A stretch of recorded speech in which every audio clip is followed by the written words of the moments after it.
Hey, there we go. We're back. Good morning, good afternoon, good evening. Greetings, my excellent friend.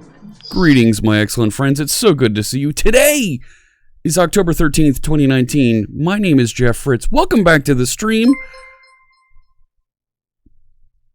Steel279 just resubscribed for 12 months. 1 year. 1 year with Stelzy. Thank you so much for that. Twice. Steel279 just resubscribed for 12 months. 1 year. Thank you so much for that. We're going to write a little bit of code today. How's it going there, chat room? I'm not quite sure why we've got two stream elements in there. Good morning from, oh my gosh. Let me say hello to everybody. I've seen some really cool comments coming through here. Hello, I love code. Good to see you. Silent TV 22. Hello, hello. Let's see. MDP 66. Hey there. Brave Cobra. Hello. Oh my goodness. Tagaron. Tagaron1 just resubscribed for 19 months. Thank you so much. 19 months. Are you kidding me? Goran Hal is here. Acrophobic Pixie. Good morning. It's so good to see you. We were having a little discussion on Discord this morning. Quiba. Hello. I hope I'm pronouncing that right. Is it Kiba? Quiba? Let me know. Good afternoon. It's 5:40 in the afternoon where MDP is. What mischief? Asks Svava. Oh, what mischief. We're going to be fixing some Linux things today. The more you know. Because of course this is October, not just October. This is Ubuntober on the channel. Ubuntober. That's a thing. It's totally a thing. I've made it a thing. It's a thing all month long. We're working with .NET code in Linux with a Linux VM, and if you've seen the past couple of days, we've had a little bit of an issue with the VM. We're going to see what we can do to clean that up and make that a little bit easier to work with. Mia Zupan is here. We already said hello to Stelzy. So good to see you. Copper Beardy, one of our latest Live Coders team members. Check out Copper Beardy. Thank you so much for tuning in. Dom FX is here. Dryad T, hello at Tiefling Con.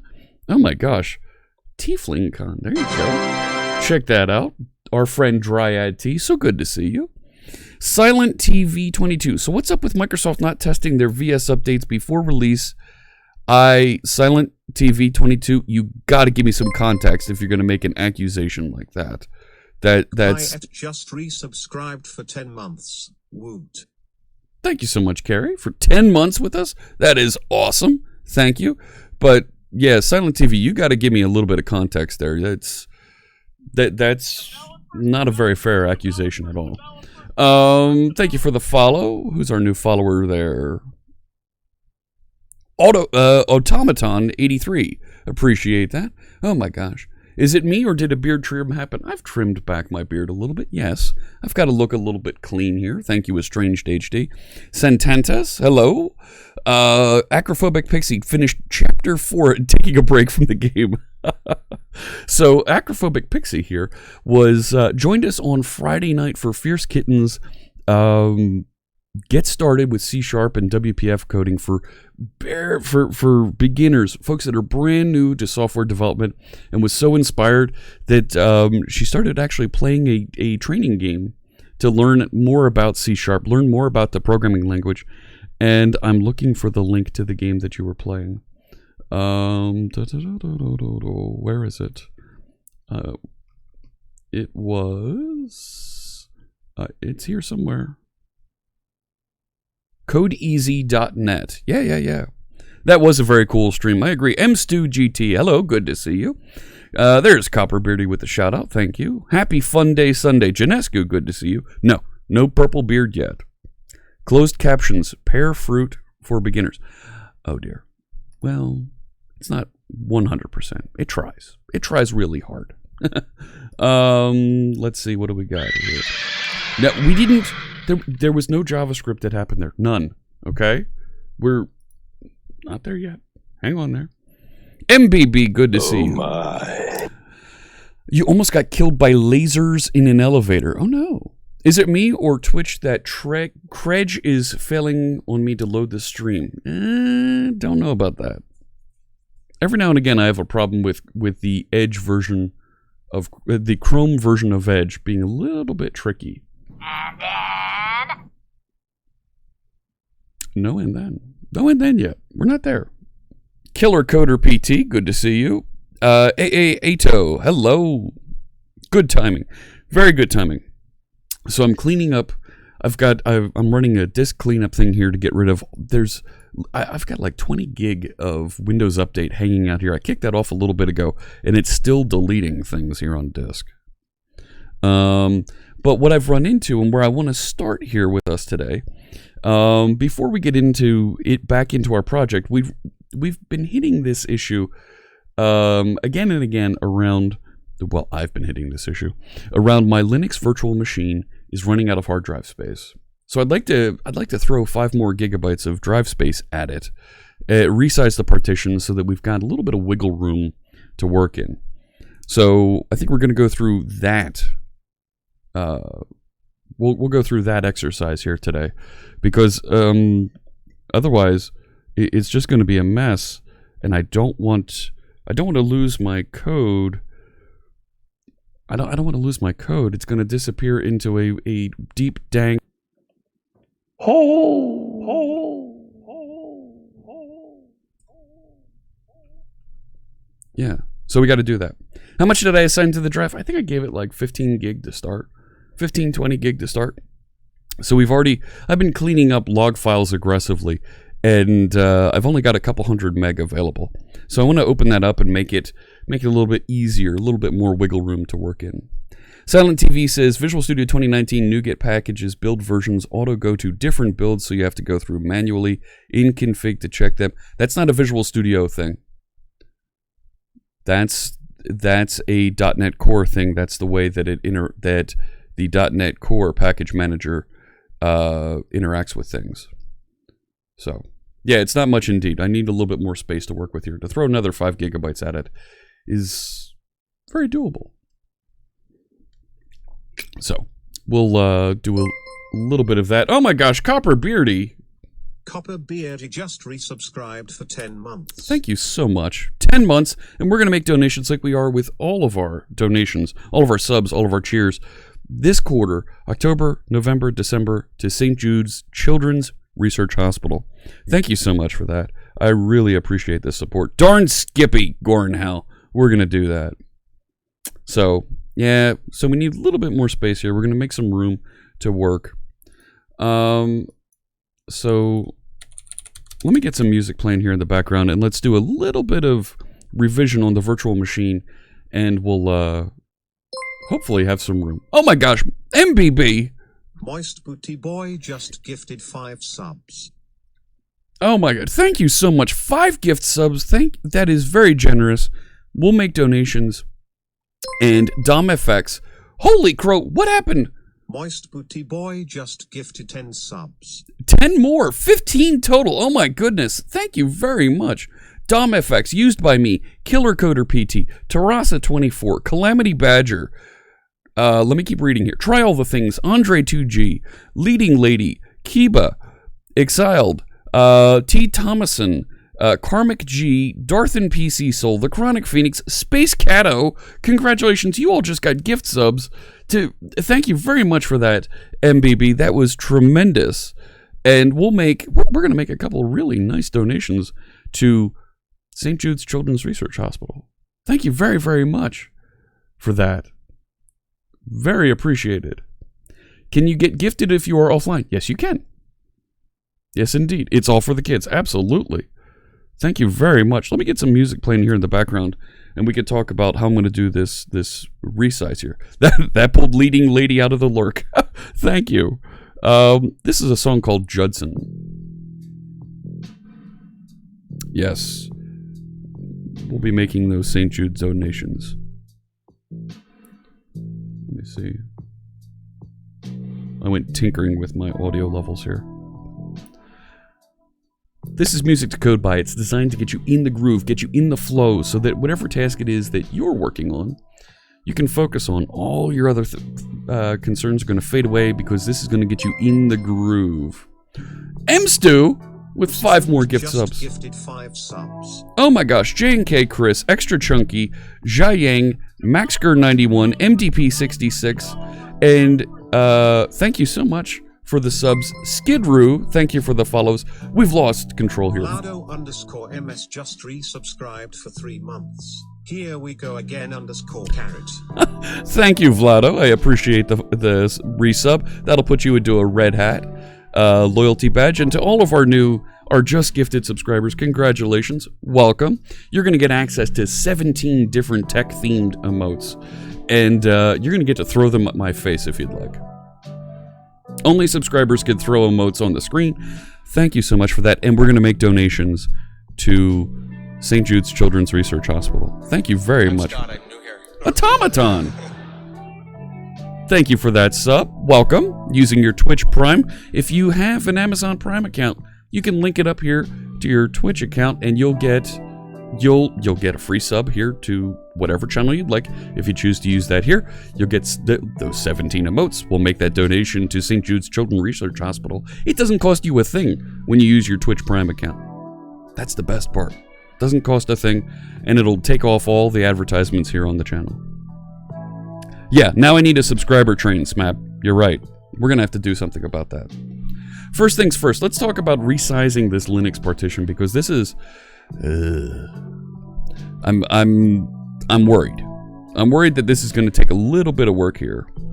And I'm looking at, I found some examples of how to do this. And, right, I know you're going to have to do a little bit of fdisk, but I want to do a non-destructive partition extension here. So we'll see how this goes. I mean, resizing hard disks, if it was a Windows machine, no problem. Piece of cake. And to do this just with Hyper-V is not hard, but the trick is going to be inside Linux. How do we tell it, okay, you've got more space here to play with? The follower train, now I need the subscriber train. Absolutely. So, Acrophobic Pixie, yeah, this is going to be... One of the resizes can take a long time. You think so? Maybe? Here's what I'm thinking. I'm going to take a backup of the drive and resize it. Resize the other one. G-parted. That's what I saw somebody recommending to use. In fact, I saw this really old article from... Here it is. From IT World from 2013. How to extend a Linux virtual machine. Let me show you what I got here. Let's look at the code. There it is. How to extend a Linux virtual machine partition in Hyper-V. Since it is on SSD, it should be fast. That's what I'm hoping. That's what I'm hoping. So my Linux machine is back here, and you can see it's right. It's doing its thing. It's actually performing a little bit better. I'm also hoping it, right, that with a little more temp space, it's going to run faster. So I'm going to close down the things that are running here. Look at this, right? I'm running out of space. Right, I've got 3.3 gig here in the home folder. And most of it is in NuGet, my NuGet packages. Right, NuGet packages contain all those things you need, the references to build your applications. So Gparted should be able to do this. Cool. All right.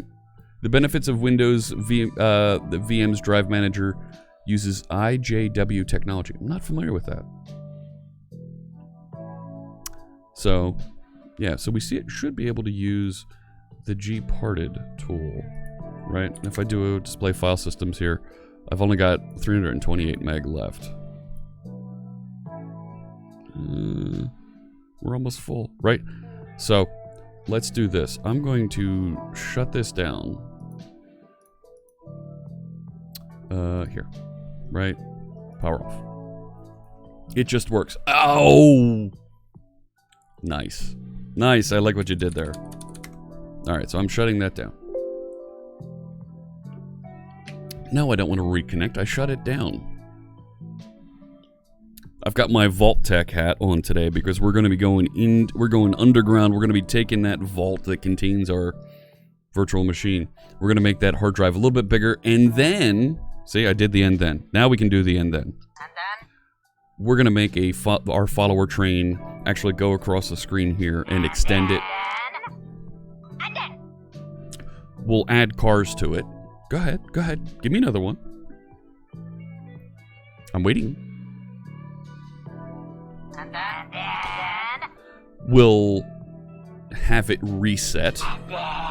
We'll have it go across the screen and stop when it gets to the other side of the screen. It's going to be tremendous. Haha, no more end thens.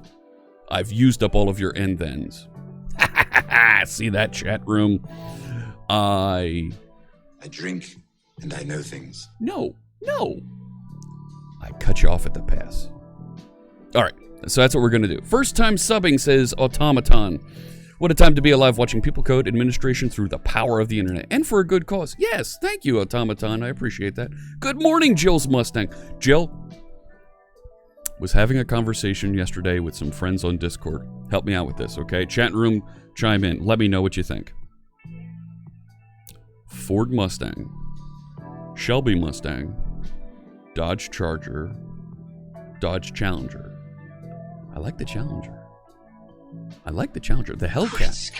Well, no, he doesn't know about this. He doesn't need to. Doesn't involve Scott.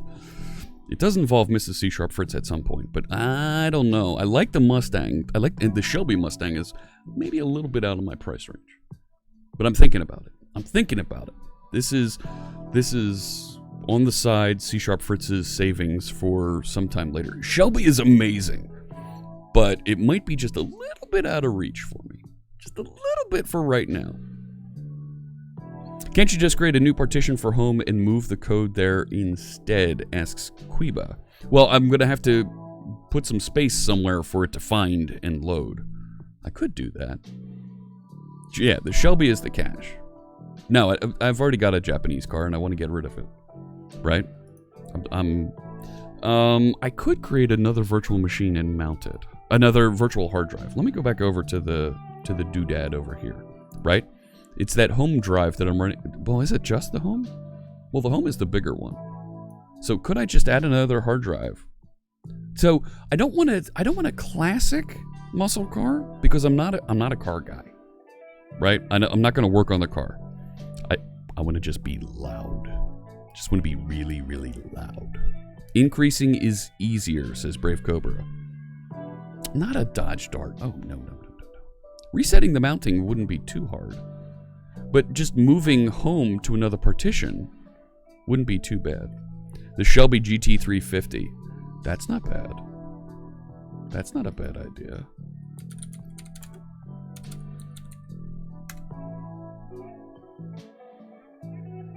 Looking. You see darts everywhere now? Oh, that is a beautiful. The GT350. Oh my gosh. It's just on the north end of my price range. Might be able to make that happen. We'll see. I'm looking about 6 months out, do a little bit of savings. So. Chevy Camaro, that's not bad either. So, Brave Cobra, getting back in here and talking about the code. So, thinking this through, just adding another VHD, right? A virtual hard drive, that's what that is, right? And we can manage all the virtual settings for our machine here. Inside, this is the Hyper-V manager inside of Windows 10. Everybody has this. It comes with your Windows 10. I think it's only on Windows 10 Professional. You can get this. But I've got 12 gig of RAM. I've got 4 processors allocated to it, but I've got the one hard drive here. There's where the virtual hard drive exists on disk. I could add a second, right? I can add more drives here, right? How do you add more drives? Oh, there we go. Right, I can add another hard drive and just move everything onto another device. Graham Weldon, thanks so much for the host. Good to see you. You have a GT350 poster in your office. Cousin used to work for Ford and got it. Very cool. Very cool. European car would be cool also, but there's something about American muscle cars. I want a loud car is what I want. I want people when I go driving in the morning in the neighborhood to go, oh my gosh, Fritz is up again. So it's not just the NuGet packages. I can move the entire home folder to another device. Add disk, mount as home to, copy over the data Yeah, remount. I think that's going to be the quick and dirty way to go. Brave Cobra. Lambo is Genescu. That's like, yeah, that's the dream, but not going to hit that. I'm going to throw a fixed size at this and whatever. Right, let's call this Ubuntober home. Didn't prompt me for the size yet. There we go. Let's throw 10 gig at it because it was 3 gig on disk for my home folder. So if I throw that at it, I should have plenty of space at that point, right? Copy the contents of the specified physical. No, don't do that. Next. Good. You did see a Studebaker Thursday. Okay, there is something about the old classic cars like that. Bugatti is way out of my league. No. Go for 25. Well, I went for 10. 10? How much did I say? 10. 10's enough. The sound of a muscle car sounds so good. It does. It does. Yes, because there's a Ford plant in Europe, so now European folks do get the latest Mustang as well. Hang on, I didn't back up the drive yet. Right? That drive is still sitting there. Haven't done anything yet. All I've done now is add the drive, so the drive is visible. Okay? So now let's back up the drive. Right? Where'd it go? Settings. Where's it on disk? This one. Right? Yeah, browse. Show me where it is. Right? So that one is the one that I'm using. So I should be able to say copy, paste, and I'll just have another 11 gigs sitting out there of it. V8 is a V8. Yeah, killer coder. You're right. You're right. But then, right, there's something to the machine itself that makes that just beautiful noise.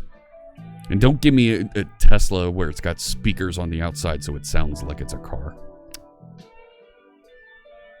What's a good processor for VMs, says Hyper. Any of the modern Intel processors have the virtualization features on them. Xeon, well, yes.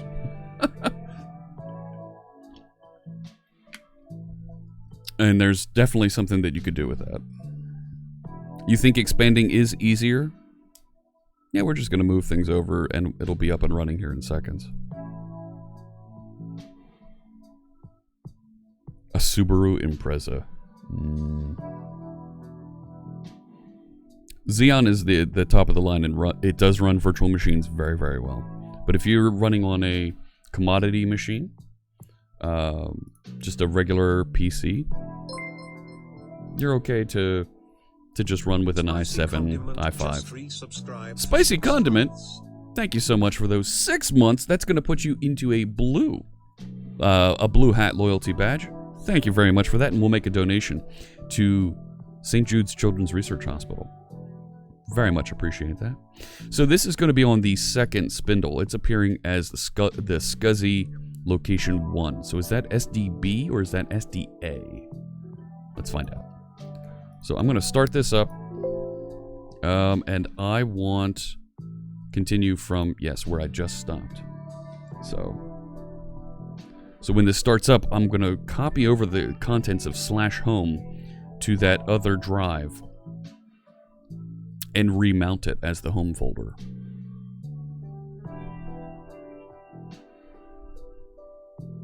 So there's Ford factories in the UK. I thought they were in Belgium. Whatever. All right, here we go. Get connected. And come on. Oh, getting all crispy there with my audio. How dare you? All right, I want to be full screen. Thank you. Yes, yes. In. I can't tell if it's faster now or not. When you've driven a Tesla, you don't want another car? Ooh. Mary Jo Stabler with the host. Thank you so much. The higher the cores, the better to run virtual machines. Yeah, you're going to want to throw processors at this. All right. So let's take a look at the file systems. So is it SDA? So there's SDA 1, right? That's where the new machine, that's where the current drive is sitting that only has 300 some meg left. So is SDB there? No, I didn't install gparted. No. I'm just going to move things over. Hey, JD Hirsch. Hello, hello. All right, so let's do this. Right, so let's mount... I'm going to need to be in... right, let's do this. Yes, I know, I'm running out of drive space. Thanks, I'm trying to fix that. All right, so now I'm logged in as root because I'm going to be doing a lot of rooty type things. So let's do just a little bit of machine maintenance here. So let's make /home2 mount /dev/sdb. Well, I'm going to have to format it, aren't I? Yeah, I need to partition it. So that's isn't that fdisk I need to do?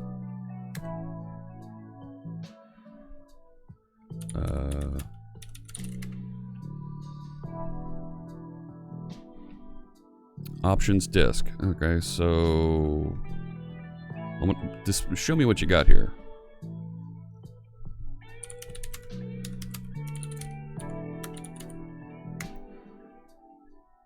Yeah, there it is. There's my 10 gig that I put out there. So I need to create it. Create the thing over there. So, good to see you, Mary Jo. Right, I want to... Oh, boy. I want to create, and I want to fill it with all the things here. Wipe signatures, type, output. No. So what's the format I want to put for this? Available output columns.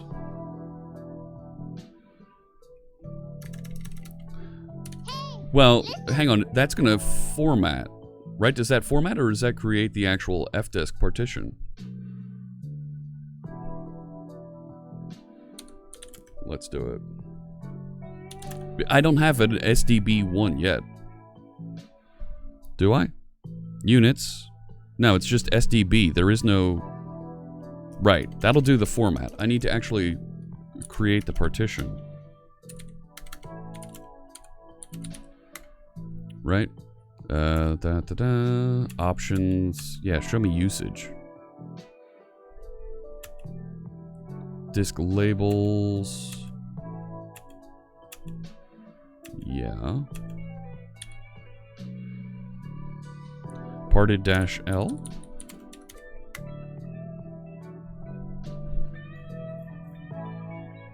Yeah. Unrecognized disk label. Right.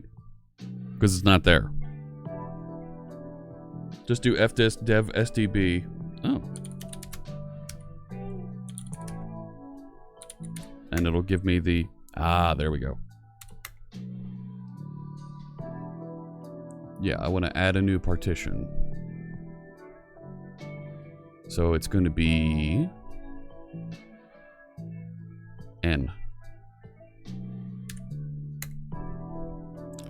Primary. Yep, 1. First sector. Yes. Last sector. Yep, give me the whole enchilada. Create a new partition with 10 gig. Fantastic. Alright.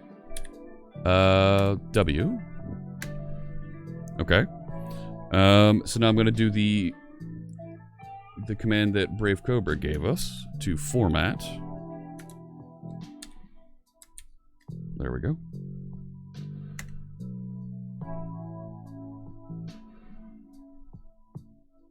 That's fine. Boom, done. Fantastic. So I should have dev SD. Well, it's not mounted yet. right? Okay, so did I make home too?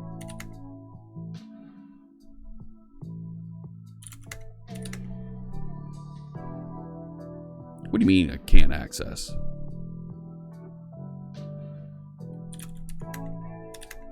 There we go. Yep, there's home too. All right, so now I'm going to do mount /dev sdb1 /home2. So now when I do a display file systems, there it is. Now I've got all that space out there. You just installed gparted, it's prettier. Nice. All right, so now I'm going to move everything that's in home. I'm going to copy everything that's in home to home 2.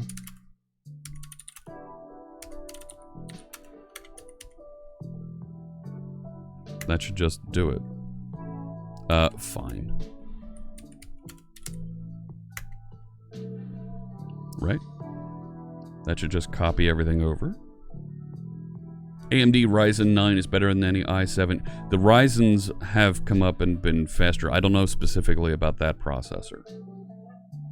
So, right, this is just going to copy everything over.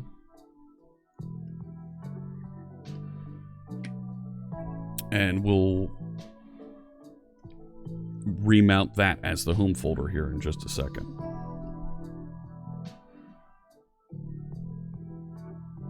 How do you tell NuGet to use the new drive? Well, right, I'm going to end up remounting this. I'm going to end up swapping this in just a second. What do you mean cannot stat? Do it. Just copy everything. It's moving 3 gig. It's copying 3 gig over. There we go. So now that I have it over there on home 2, I should be able to move home and rename home 2 to home, right? Well, not just rename, but remount it. Right? Isn't that a thing?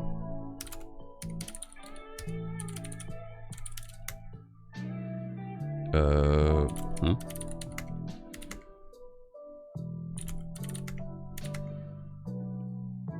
Is that all that's in home? Oh, okay. So let me go back to home 2. I want to move everything up a folder.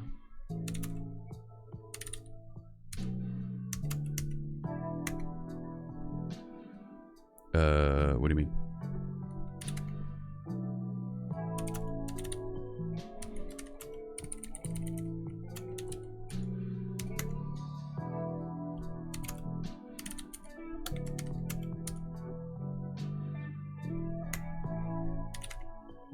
Cool. Okay, that was easy. So what's in home now? Nothing. All right, so I'll get rid of that folder.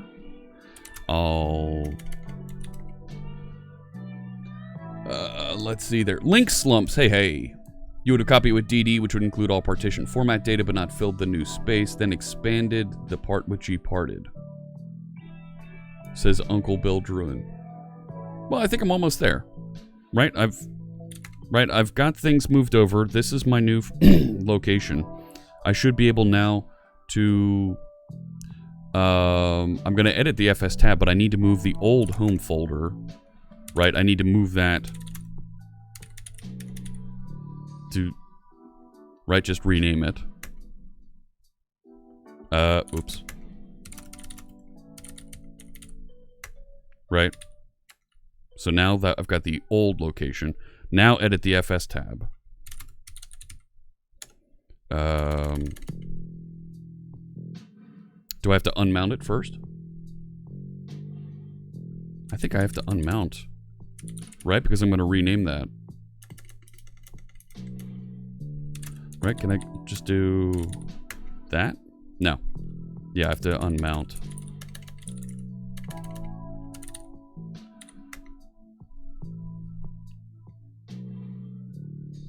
Yeah. That's what I... Okay. So now I should be able to move home to home. There it is. So mount that under home.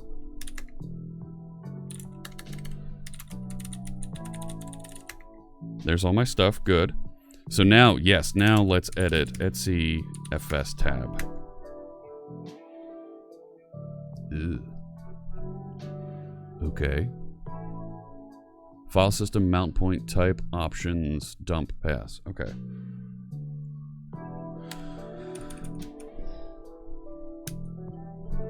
Okay, so file system is SDB1, right? Mount point is going to be /home. Type was... I need the UUID.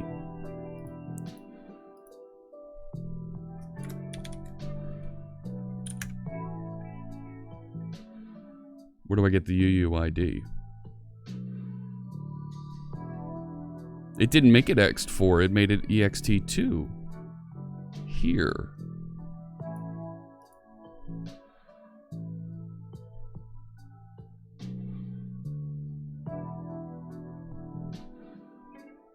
Sudo blkid.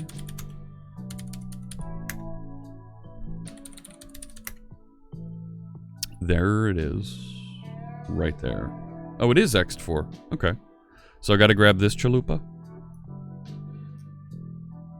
Isn't it? Shift control. Say, I get it backwards all the time. Alright, so the type is ext. Hey. Hey! ext4. What are you doing? Okay. Options? I don't have any options.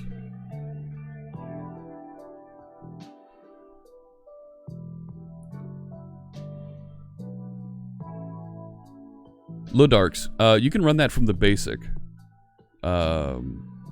And I was running it from a basic Azure VM.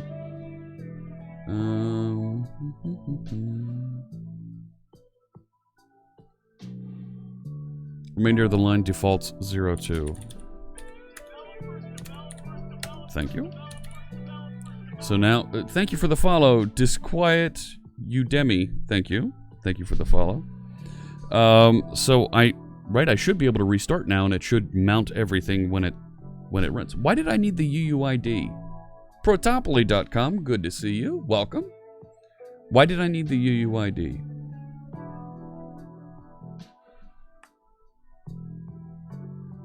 Oh. Instead of doing dev SDB1, put the UUID on there?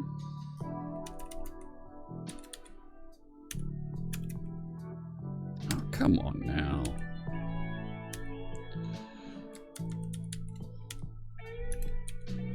Equals that.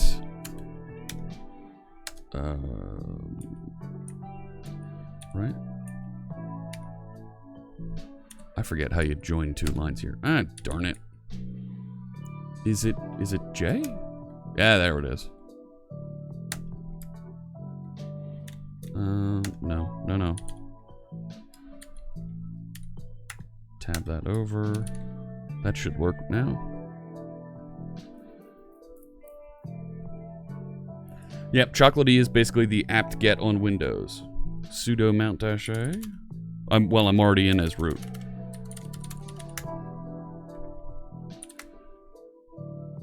We're good. I can get rid of the home too, I think. Right? If I exit so I'm back as me again, I should be able to run all my things. Uh-oh. Now it's telling me it's not writable. Can't because...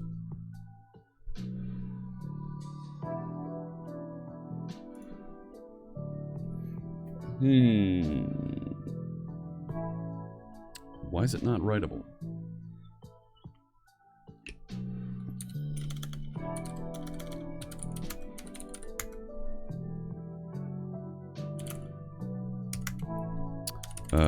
Let's unmount home.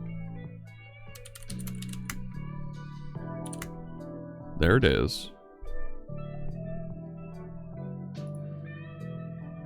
Yeah. Hey, Art for the Apocalypse. Good to see you. All files are root owned now.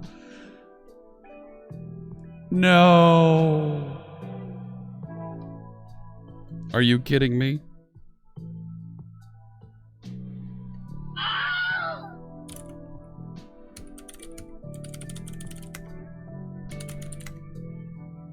Ugh.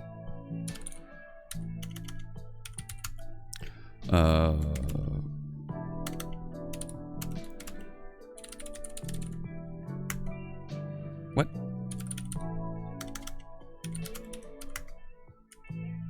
That's what I'm thinking.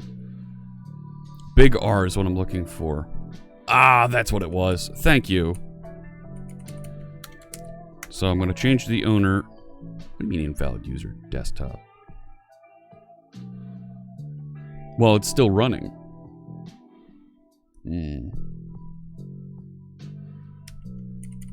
Switch the star and user.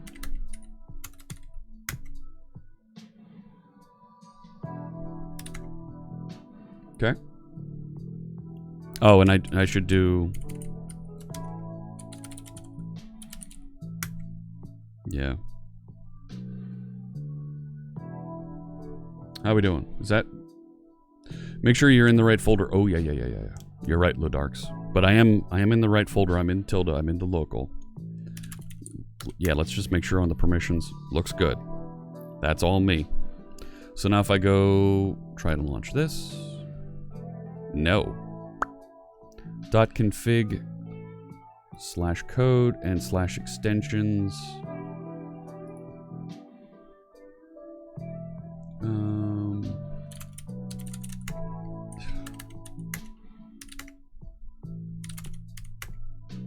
Nope. Everything down here is not. Oh my gosh.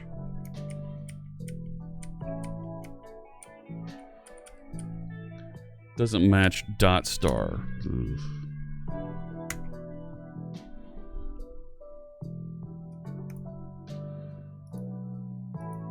So now it's going to go into all my dot folders and find all the things.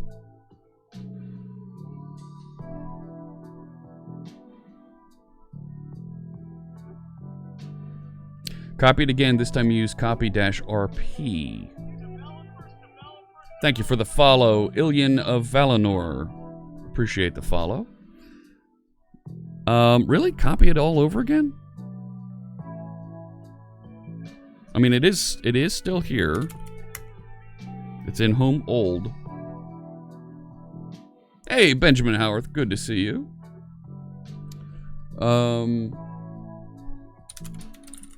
-R-P. Recursive. And it was the lower P. Preserve specified attributes.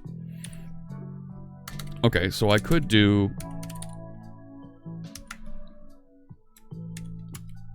Right?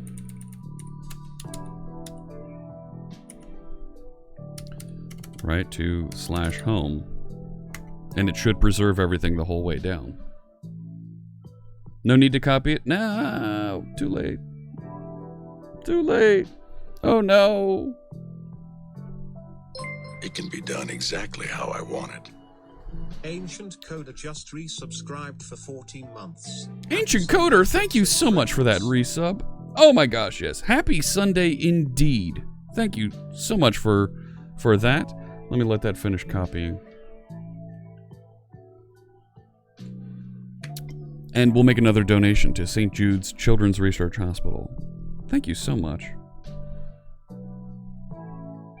Could you possibly move the speech-to-text box so it does not cover the bottom of the shell? The speech-to-text box. Well, that's just where it is for right now. It'll end up being moved. So, Say to infinity and beyond, and you'll love me from England. I do have my NASA shirt on. There's something to be said about that. All right, so now if I ls in here, it's still C# Fritz, C# Fritz. Let's see if we start Visual Studio, if that works. Visual Studio Code. Bingo! Looks like we're in. I think our minor brain surgery is done here. Right? If I exit this, head down into, oh my goodness, CM Chris Jones. Chris Jones just resubscribed for 14 months. Thank you so much, Chris. Appreciate those 14 months. If I .NET run here, this should launch and not have a problem. I sound like Buzz Lightyear and you love it? Give me 1 second. Let me wet my whistle.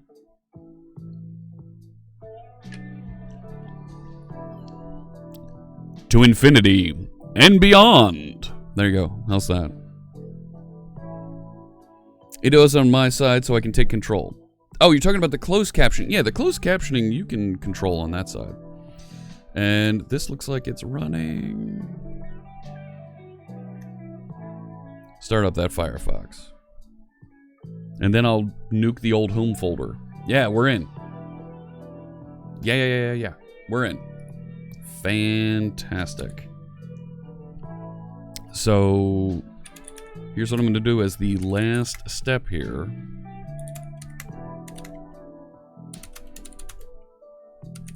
And I do have the old folder saved. I do have the old reboot first, you think? All right. It's the old shutdown -R now. Let that thing go. Here we go. Hey, Lily Hazel. Good to see you. You like that? Is that Danelli date D8? Let me know. Yes, try to reconnect now. Get in there. And we'll remove the old folder. Thank you for the tips here, Brave Cobra. Appreciate that. And thank you for the follow. Succotash, good morning. We are 7 followers away from our next sticker giveaway. I do have a couple sticker packs that I need to send out. I wasn't able to get over to the post office yesterday. But we'll get those sent out. Come on. Try it again. There we go. Thank you for the follows. Is that Hody15? Appreciate that. Welcome, and I look forward to seeing you in the chat room. And New Ren. Welcome. Thanks so much for tuning in. 5 to go. Job in PA. Good to see you. Right? Visual Studio Code should start up. Should get me right back into my project. Yes! I think we can nuke it. I think we can get rid of that other folder now. I'm going to jump right into Bash. So I've got the whole thing here. There we go. This cannot access shared drives. That feels like a problem. Right? Because that's a way that you can use the extended file system to get across. Yes, I am using a virtual machine to run Linux. Yes. And that's my machine that I am running, a Dell Precision with a GeForce 1060 in it. But this cannot access shared drives. Right? Here. This. Shared drives. Permission is denied. Right? That's a thing that the add-ons, the features, right, the virtual machine extensions adds in here. I could reinstall that and try and reset that permission. And if ugh, that's not good.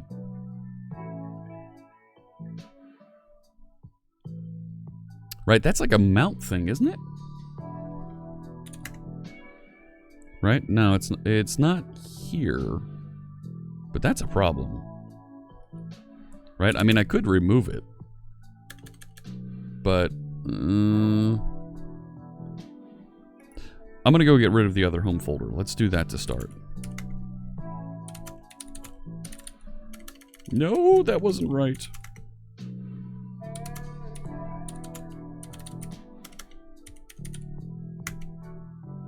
Goodbye. Probably a sim link. Check the home old with AL. Well, too late.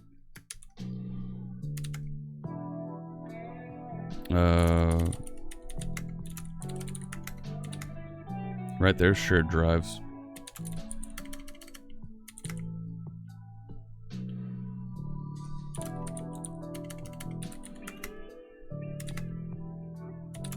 Yeah, there's nothing there.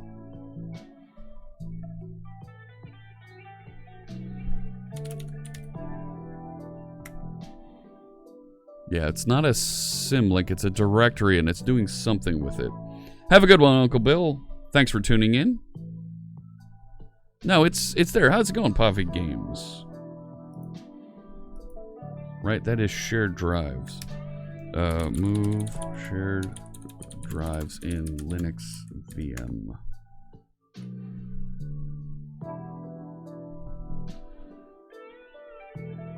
Yeah. The sticky bit. That one. So what do we do with that?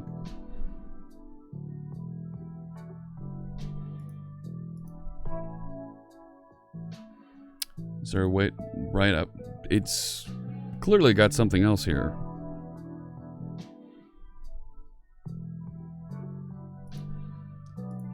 So what do I do with that here?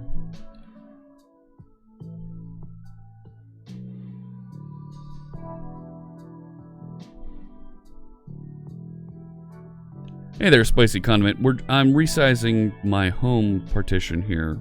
I actually just created another drive and remounted it. Let me do this.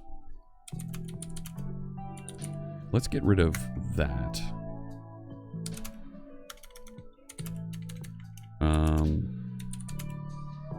Let's also get rid of .NuGet.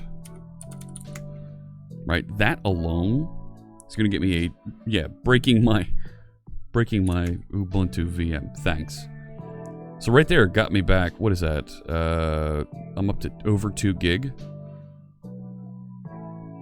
So that's not bad. Not bad at all. I'm not going to do anything with that. Right, I could get rid of... What else here? .ASP.NET. I could get rid of a bunch of those other dot folders.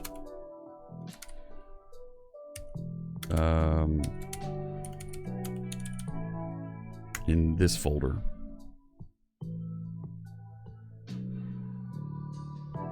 Hey, Succotash. There you go. Right? Now I've got 3.5 gig free over here. That's plenty fine. But it would be nice to figure out why that shared drives doesn't work quite right. I got Pavi Games Thinking last time. Started learning desktop and mobile app. Oh, very nice. Congratulations. Always fun to kind of get outside your comfort zone and try something. I did take a snapshot of the VM before I started. Yes. Is it weird that the meter thing gets sad when people type Linux code? No, it gets sad whenever people type code, just because it doesn't know what that is. So, I do have a snapshot. So, you know what? I'm okay to kind of leave this the way it is, I guess. You know? So, that goes away. And I bet you this is going to run a little bit faster now. I think it's going to. Right? So let me exit that. Let me go back into our project now. Now that we've got everything cleaned up. Let me start up ngrok. So we can test and see how that works. And even then, I don't know if I want to use ngrok so much. Graham Weldon!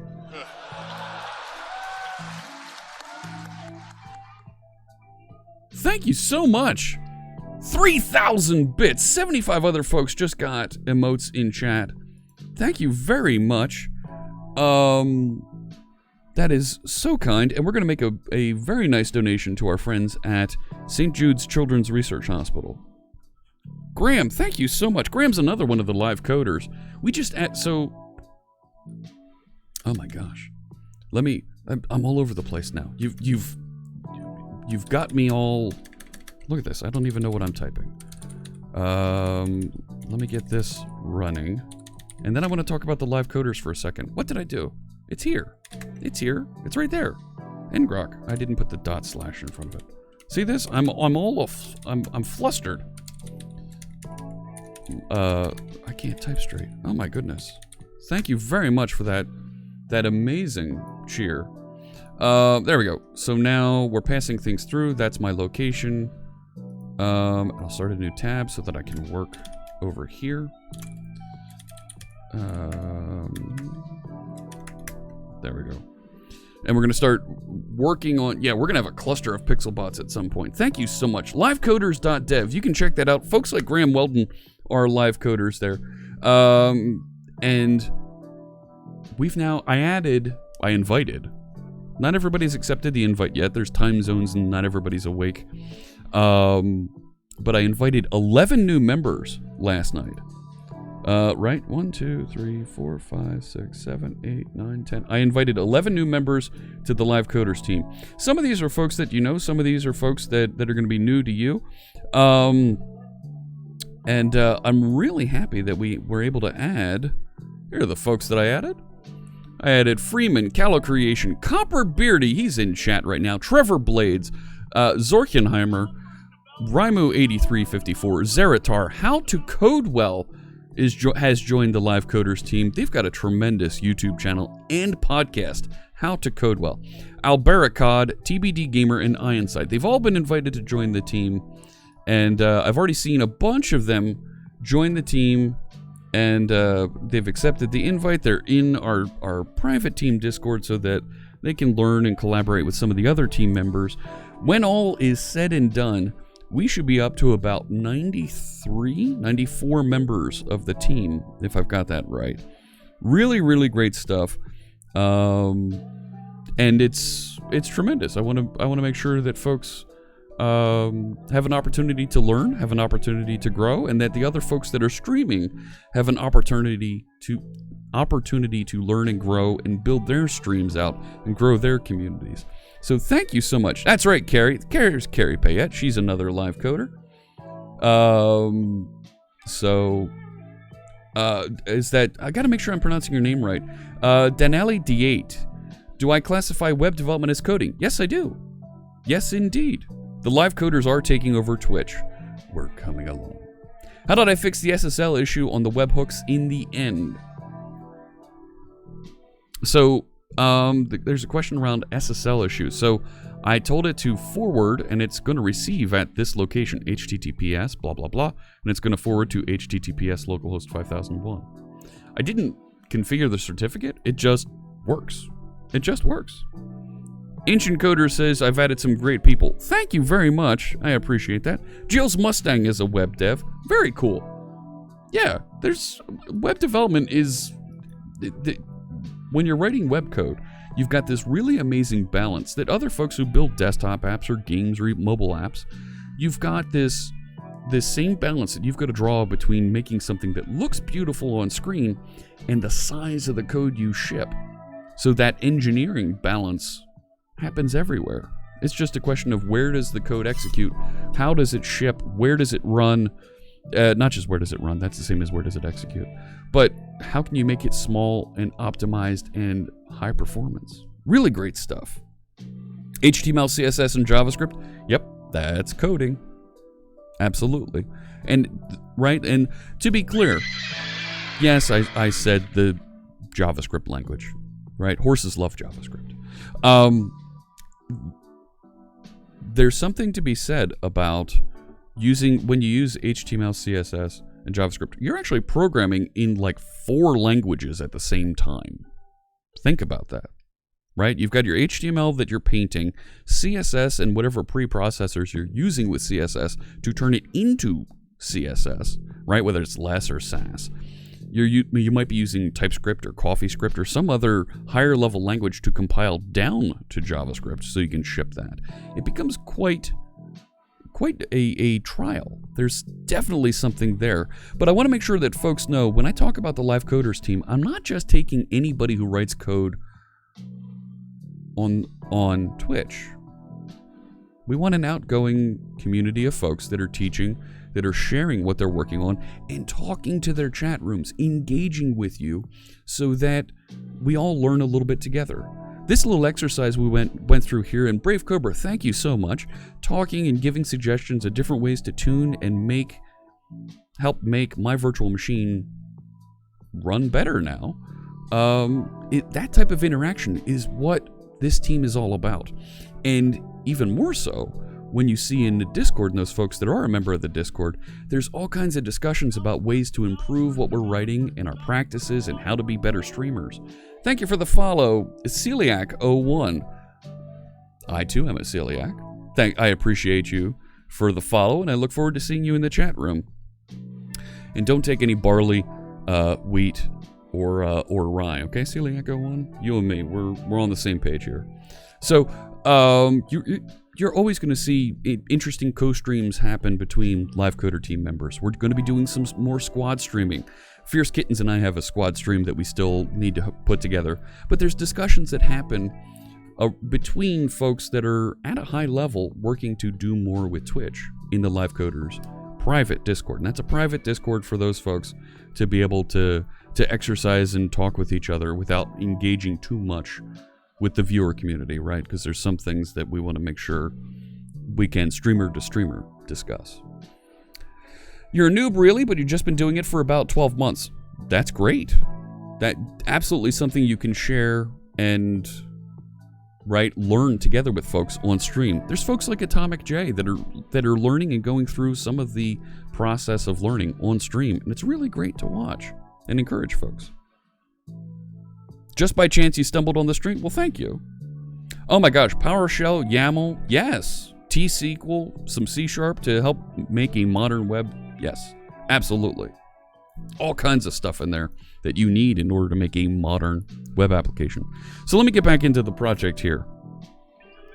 Do it! I am. IPAX77, thank you for the follow. Oh my gosh, we are 2 followers. 2 followers from another giveaway. Do I need to pause for the giveaway? Or should I keep going here? That's the channel, this stream's Discord server. Thank you for the follow, Succotash. I appreciate that. I'm waiting to make sure. Look, are we 1 away? Yeah, all of the Live Coders, you find so much tech content covered. Yes. Sneaky Gamer tried to stream yourself a couple times, learning to program, working through various courses, learning along with viewers. Stop because I'm not sure it's really interesting to watch, but you might try it again. Here's the thing. It took me 6 months to cross 50 average viewers here on this channel. 6 months. I started streaming in November 2017, and it wasn't until about April that I crossed 50 average viewers. Okay, right now we're at about 130 concurrent viewers. It takes a long time to build an audience. Persistence, regular streaming at regular times will build that audience. When folks know when to come back, and you practice and you build your craft, you will grow an audience. There it is. Adgihio? Let me know. Adgihio? Let me know how to pronounce that. Thanks so much for the follow. 8,300. Look at that. Right there. Practice, practice, practice. Indeed. I owe you another giveaway. Thank you so much. I appreciate that. As we continue our march towards 10,000.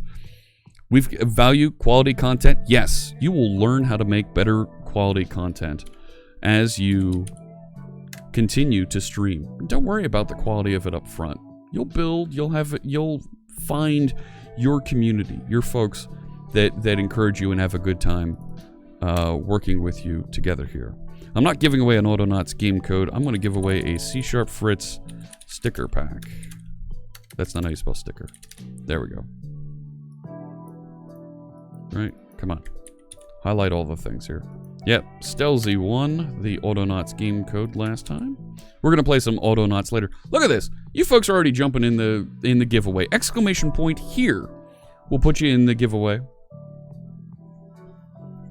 No, we're not giving away a Vault Tech code container. No, no, no. Exclamation point here, and you'll get a whole bunch of stickers. I realized the stickers are downstairs on the kitchen table because I was putting together sticker packs from a week ago, and I just hadn't brought them back up. And you'll get stickers. Thank you for the follow, Prince Vlar. Welcome. You'll get stickers like, right there's our .NET, our Fritz bot with shades. I've got the .NET bot, the Clippy with a rainbow beard, the GitHub Octocat with a rainbow beard. Exclamation point here will put you into this giveaway. Plimerix, thank you so much for the follow. Is that a Vault Tech hat? Yes, it is. You like the Fallout merchandise? Fallout's a lot of fun. I really enjoyed that game. I was pushing the limits of my Intel NUC over here. I installed Fallout 76 on it, and it was running pretty well, actually. Devil Dog Tech Nerd, good to see you. Welcome. With the big shield here. And I'm going to need to get some more cool emote stickers so I can take them to Microsoft Ignite. Fallout 4 is your favorite. Very cool.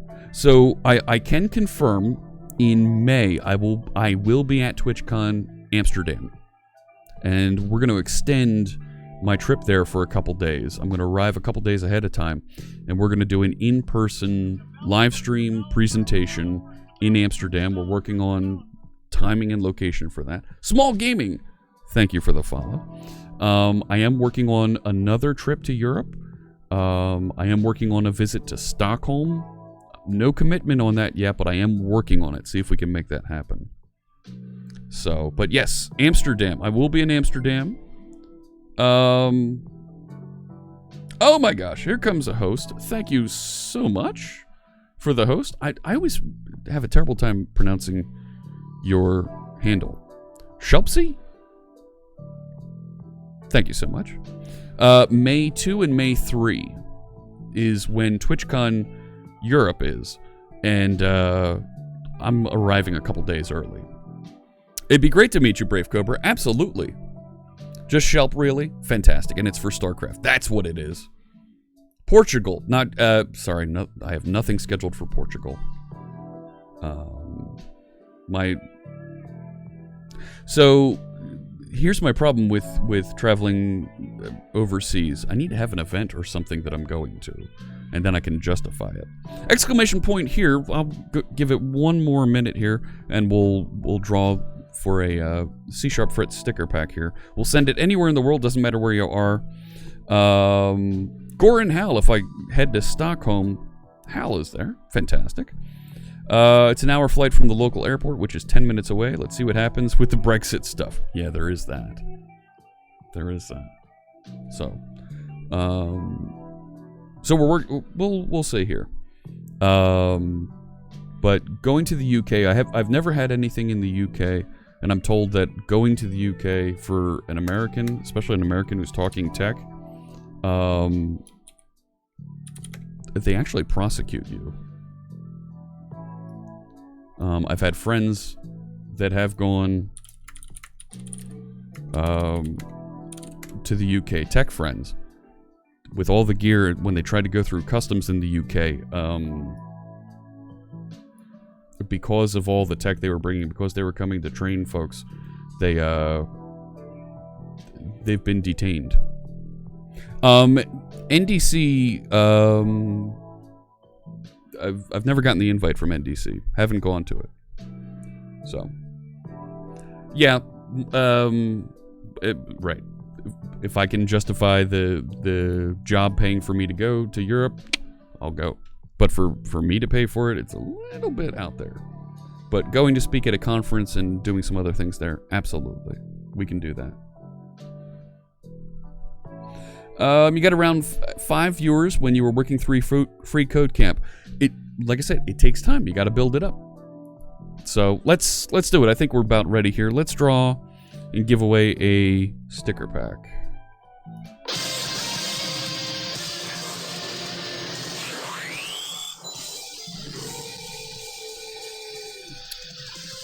Alright, let's give one of these away. I've got 2 already saved up here that I gotta mail out. Let's give another one here. Did I go to TwitchCon San Diego? Yes, I did. Thank you for the follow, Bokyo. Appreciate that. And we're gonna send out a sticker pack to Succotash. All rigged.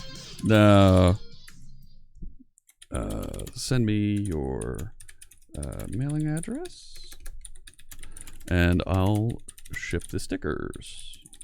Fantastic. All right, let's get the music playing again.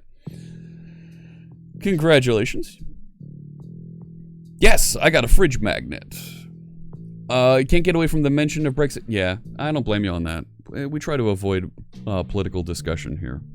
So, all right, here we go. Get signed back in. Now let's talk about the project. So the project, we've been building this widget that it's a follower train widget that we've been building. And it's not bad. It does its thing where it'll come back and it'll tell you, right, you have a certain amount of time to follow to extend the train, right? So the idea is someone follows, you have 10 minutes to get another follower in, and it'll extend the train by another car. And we'll keep building cars onto the train as long as there are new followers within a certain amount of time. And we'll have a total time for that train, and we'll hopefully build something that looks really neat traveling across the screen with all these train cars. Yeah, you actually won something, Succotash. There you go. Fantastic. Thank you for sending along your information. And yeah, I'm going to queue these up, get them out the door here. So we've built this little widget. It's here under this standard features project, and you can access information about the projects. It's there on my GitHub. This is the Quiltoni Pixel Bot. You can find this. So there is user activity train, and all the things to make the train work are right here. This is server-side Blazor. This is a component that will be referenced and used and built on the server side. And we can change it. We can interact with it with some C# code. So we're going to replace just these data points here with a little bit of images, as well as some animation that we'll put in here so that it goes from one side of the screen here all the way over to the other side. I don't have enough green screen to go all the way over there. Haha, look, it's all the way over there. Anyways. You have friends in Amsterdam. Terrific. So, let's see what we can do to make this look pretty cool. I have, sitting under dub root, I have my images, and I've got 3 train images here. So, a little train, a little green train, a little car, and then a blue cart.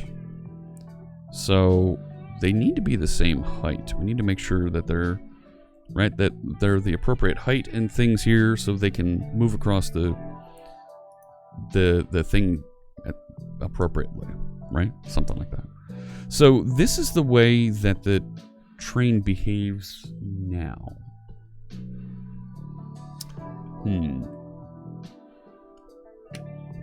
And it's just outputting these numbers, and I have a model that sits behind it. Here it is. This is C# code that executes on the server and will extend, right now it increments my timers, right? Where'd it go? Close up some of these things. Right, it'll set the latest follower, so that appears. There's the timers. The counter, right? So I've got a counter that we're just outputting on the screen, plus it has some time spans for how long it's been running. Well, it's a passenger train to start, right? Let's get a basic set of images working so that we can start to swap in themes. We had mentioned for our friend Imperial, who originally specified and requested this, her big thing, her gimmick is Star Wars. So maybe it's a Death Star at the front and a series of X-Wing fighters that chase it across the screen, right? So maybe that's a thing. So let's do this. Let's go back over. I'm going to leave this open. Go back over to the Razor file where I have this information. Let's push that down and start dropping in information about the train cars, right? Hey, there you go. There's one of Imperial's emotes. There you go, the Imperial Death Star. All right.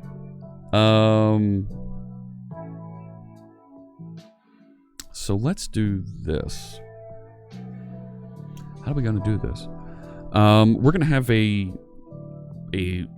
width, some sort of a div that it's going to go across, right?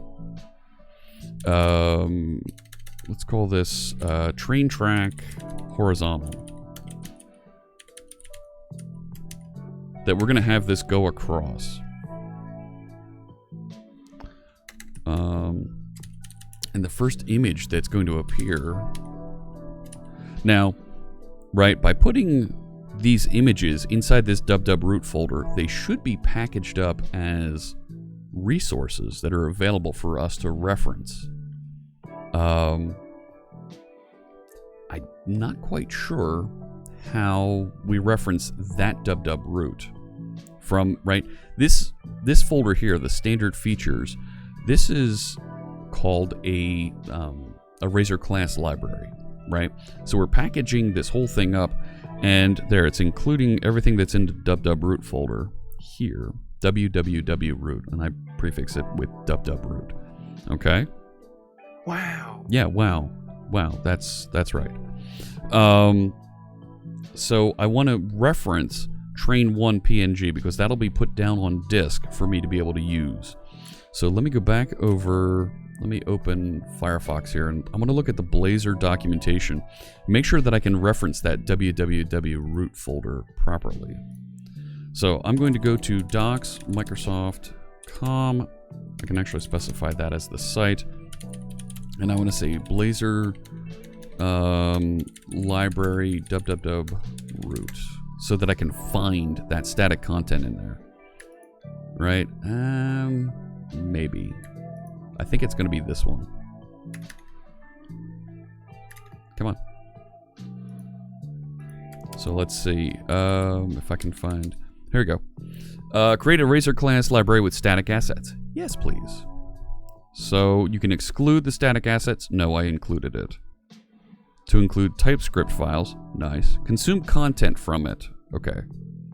So the files included in the dub root in the Razor class library are exposed to the consuming under the prefix _content library name. Interesting. For example, a library named razor.classlib.lib results in a path at _content razor.class.lib. The consuming app must support static file support. Yes, I've already got that. So I'm going to go to _content / pixelbot.standardfeatures, and it should find it then, right? Pixelbot.standardfeatures. Okay. And right, I should be able to find... Wait a sec. When running the consuming app from build output, static web assets are enabled to support assets in other environments when running the build output called use static web assets in the host builder in program. Uh-oh, I better go get that. Wouldn't you do it like when coding a website? Wouldn't I do what? Yeah, it's a normal relative path, but I gotta find it appropriately. So it looks like I need to put that use static web assets into my orchestrator project that's actually hosting the entire thing here. So that's in program. Okay. Use static web assets. Okay. So that should just work, right?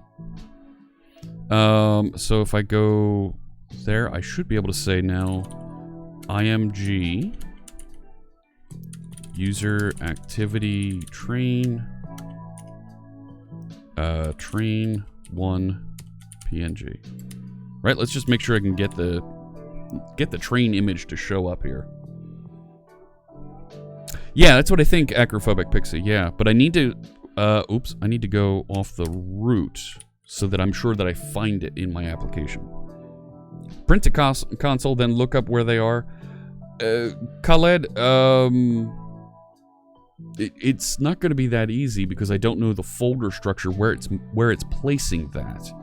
You're not wrong, but I need to figure out right where this thing lives, which I don't think I'm going to be able to just print to console.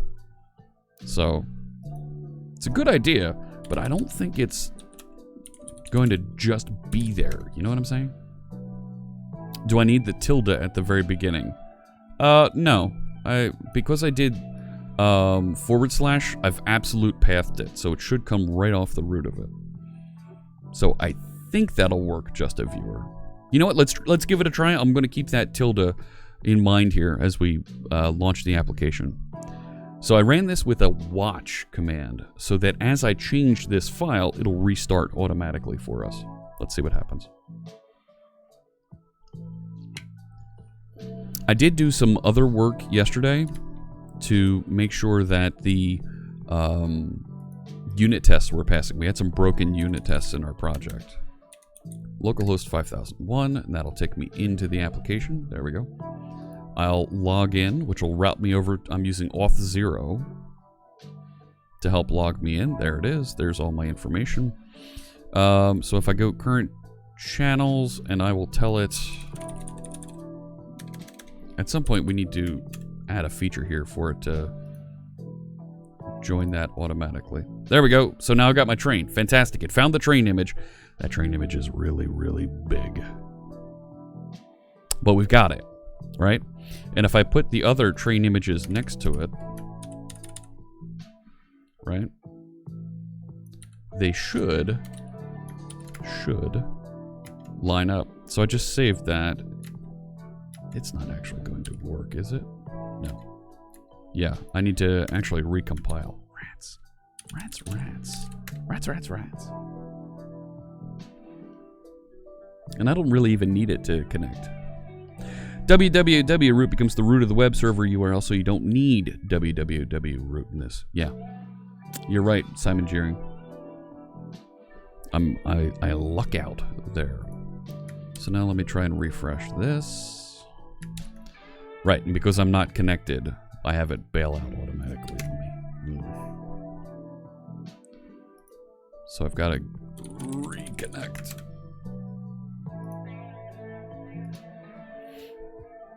Not bad. Not bad. Okay. We're getting somewhere. There's a little bit of space in between them, and that's because I didn't crop right up to the edge of the connectors there between the train cars. So, oh, thank you, Zultralord. Oh my gosh. And you're just saying that to help that sentiment number. Look at that. 99.2! It's a decoupled train. It's a decoupled train. Yes, that's right. That's a programming joke. It's a decoupled train. It's a wireless connection, then. Accented Catalyst, thank you for the follow. Appreciate you joining us. Look forward to seeing you in the chat room. Sit a Fritz bot in each car. That's not a bad idea, but actually, Simon, here's an idea that we were talking about, and it kind of going back, there were some comments about what if it's a passenger train? There is an API that we can get folks' profile pictures, and maybe we put their profile picture from Twitch. Right, if we make these not, right now they kind of look like freight cars, and it looks like a child's train. But, right, if we had images for the train cars that were big enough to be passenger cars, and the passenger was your profile picture as the train built, that'd be kind of cool to see. It's just loosely coupled. Yes, it is. It is loosely coupled. So, or at least their handle, for sure. For sure. Accented Catalyst. First time someone said the name correctly. Well, it's easy to pick that up because I've been doing this for a while. In fact... But what I do have are a very particular set of skills. Skills I've acquired over a very long career. And I know how to pronounce people's names. And I sound like Liam Neeson when I talk to the microphone like that. Maybe the train can be a trend. Ooh, I don't know. Free Batty says, too easy to troll if you do that, I think. You might be onto something there. If we did put the profile image in there, the assumption is that Twitch is properly protecting profile images from being family friendly, making sure they're family friendly. Passenger cars with windows for profile pics. Yeah, that's what I'm thinking. Job in PA. Can we do follower injection here? Not for MVP, but I'll throw the idea of SVG and scaling for OBS stream size. Simon, fantastic idea. Yes, absolutely, right? We should be able to swap out these images appropriately inside of here. 1 second.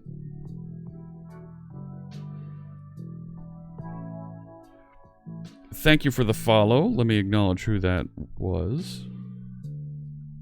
.NET DV, welcome. Thank you so much. Or a profile image pop up from the cart. Don't know. If a bad profile pic comes on your screen, yeah, we are breaking toss. You're absolutely right, but the assumption is if there's a bad profile pic, Twitch allowed it. You know? So there's definitely a thing there. And how many can a locomotive pull? Very good points. Very good points. So I think we need to make these shorter. They're a little bit tall for right now. We're only going to get how many of these to go across the screen. And that takes up a ton of space there, right? If we were to actually have that travel along the bottom of my screen. Oh, Copper Beardy. This all seems to track. Woo! I got it. Yes. You could just use ML and train it to do the animation for you. Oh my. Oh, Simon. Oh. All right, so let's do this. Another thing I'm thinking is we can just apply a filter to change the color of these cars, a CSS filter. So that we don't end up having images for every color train car, right? Just apply a color and boom. Inspect it and do it in the browser.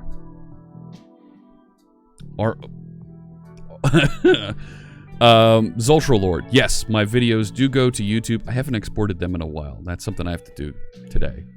But you will find that. And I'm being railroaded with all the dev jokes. Oh, come on. Yes, the conversation's being derailed. All right, let's see if we can make this a little bit shorter and figure out what would be a good height for this little... Oops. So I'm going to open the console here. I'm going to click on first one of these. So it's 261 by 300 is the size of it.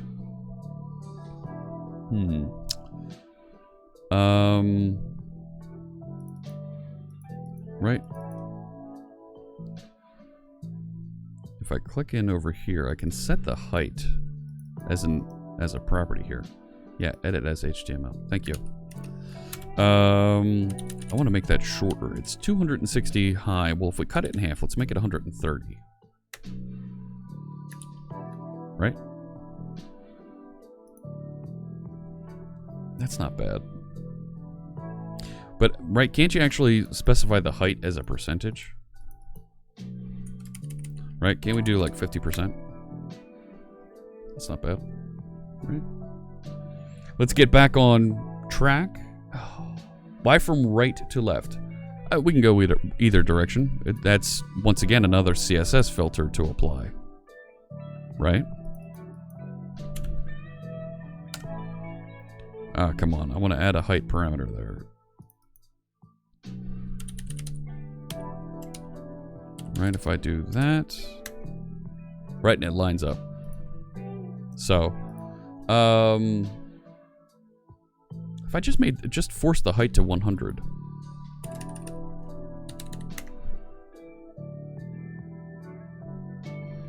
Let me just double check here. Okay, we're good. So if I just make the height of these 100, I think that's a little bit better, right?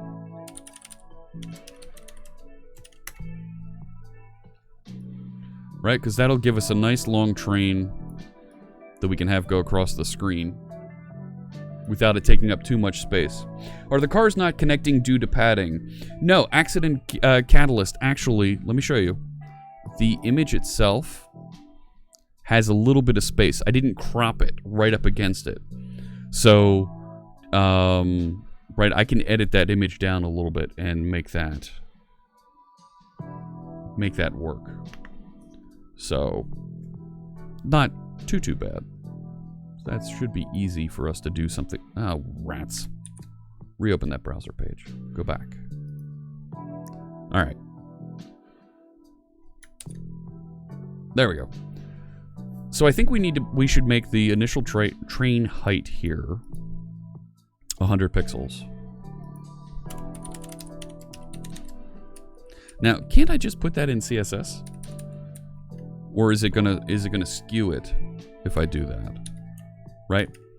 So specifying just the height, right? In HTML, it knows appropriately to shift it, right? To scale the whole thing, right? So if I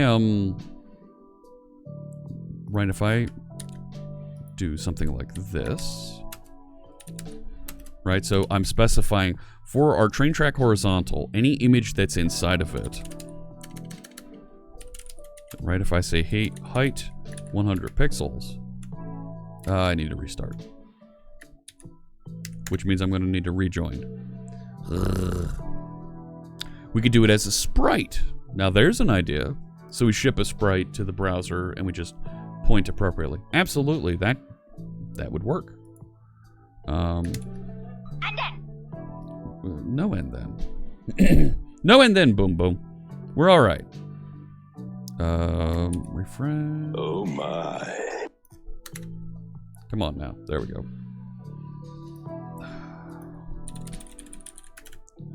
There we go. And over to here and back to this. Yeah, that's not bad. It's the right height. It didn't skew.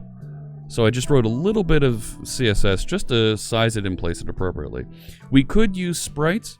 The question in my mind would be, how many different sprites, how many different images would we have in the sprite? And the idea of a sprite, for those of you that aren't familiar with the concept, is that all of these images, right, I have 3 different images here, they would be all smushed together as one image.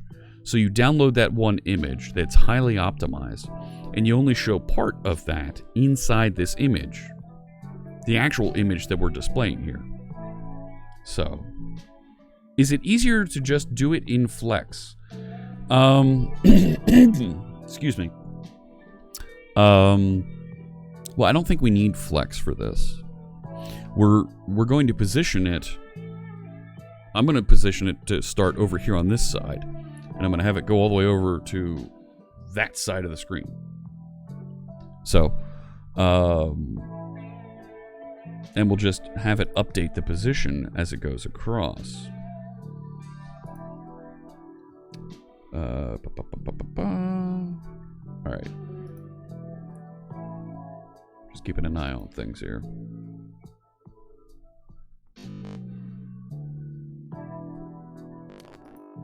Come on, there's some music. We're in good shape. All right. So, how are we going to move it across the screen? Well, we're going to change its position. We can change its position easily with some CSS. Semi-charged clock asks, does the train get longer every time you have a new follower? Yes, that's exactly that's exactly it. So, right, when there's, and that's the animation that we're going to build here is, each time there's a new follower, we're going to reset the counter, add another entry on the train, and the time remaining, this will be how long it takes the train to get from one side of the screen to the other. And we'll have a total time that the train has been going on, as well as who the latest follower is. I don't need to have the latest follower initially, but we're going to slowly add more trains here, as more cars to the train, as we build out more followers here. Animated smoke from the train as well. That's a cool idea. Really neat ideas, right? Lots of things that we could do with this. So I'm going to take train track horizontal. Let's make sure this is the width of the page. Right, let's make this the full. Right. Width 100%. It's a div that, right? So that's a block. So it should be the full width of the page. And we'll figure out positioning and other things along the way here. So I want to have on the right side here by me is where it starts, and it's going to end over on the left side. So let's put a div in here and call this the end. Right? So. I'm Scott, I'm new here. Oh my gosh, thank you for the sub, Accented Catalyst. Appreciate you bringing your Twitch Prime sub to us, and we'll make a donation to St. Jude's Children's Research Hospital. And you'll get 17 emotes that you can use here on the channel. You'll get to throw emotes at my face. And you can use those other emotes, the 17 emotes, everywhere here on Twitch. And thank you so much. We'll turn off the ads here on the channel for you as well. I can use Bootstrap to do that. You already called on index. You're right. Free battle. Can't you have it wrap around so it doesn't end up standing still if you have a lot of followers? Another good idea as well. Yeah. Do we add a caboose? We could add a caboose. Absolutely. Right, so if the end is over on the far left, right? Position, relative, width. Let's make this 100 pixels by 100 pixels. Text align, center. Right, what's the vertical align? It is just vertical align. But why do that, right? Can't I just do a margin thing inside? Can I do like padding auto? Something like that. No, padding's outside. I need margin. So if I do that, then I can have, oh, let's put a border on that also.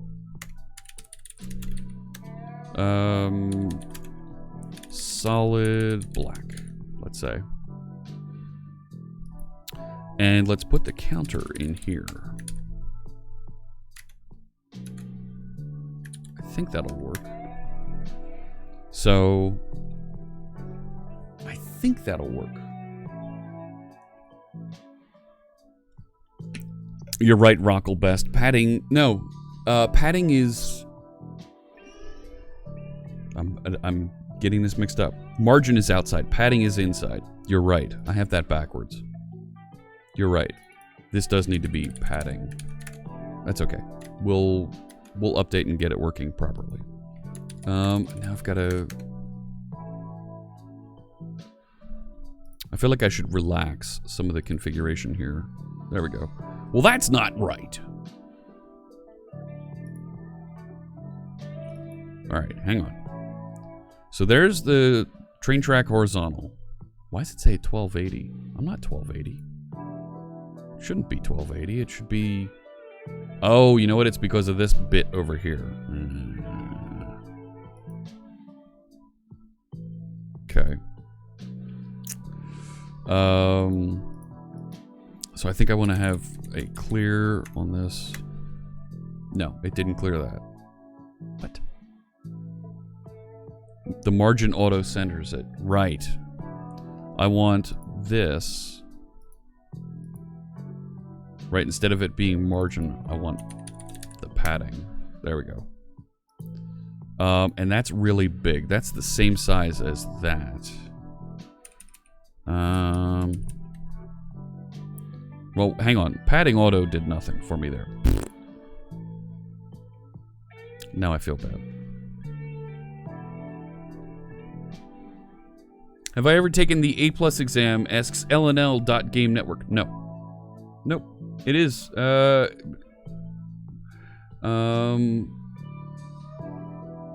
the box model. Yes.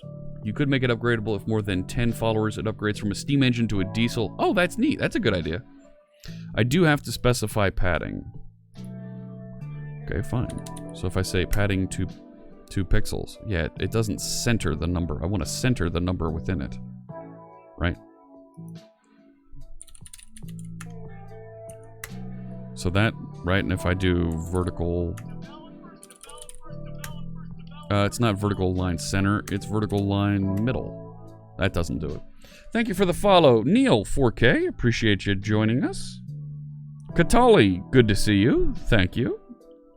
Starting to think the component above is right, but this would be easier in Flex.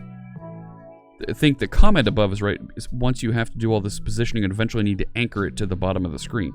Well, hang on. Anchoring it to the bottom of this screen is an OBS feature. Having it appear wherever inside this, it's a whole... That's... I don't care what that is. Right, Mary Jo? And I think that font size we're going to want to make bigger. Right? Make that like 24 point. Make it bigger. Bigger, bigger, bigger, bigger. 36.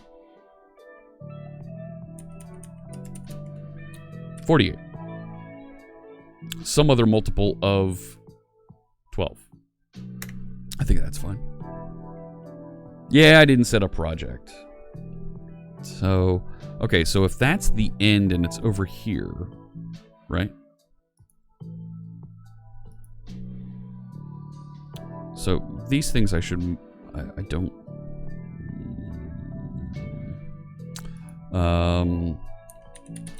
so I think I want to have padding of 10 pixels. Yeah, so it's not all the way up against the side. Good. And the end doodad here, position, can I do absolute? That's what I want. Because I want the train to end there. I'm going to have the train start all the way over here and slowly track across the screen. Why do I use points? What points? Where do you see points? For font? Why not?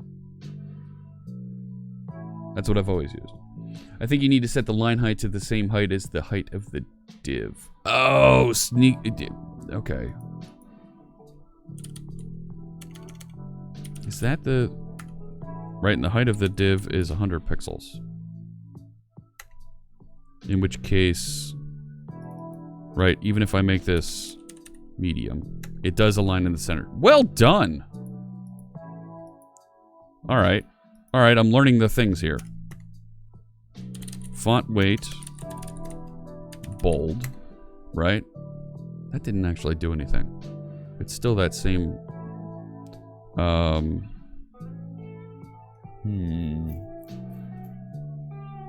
You did solve something. Points is old, and so am I. Wow. Yeah, wow. Wow, okay.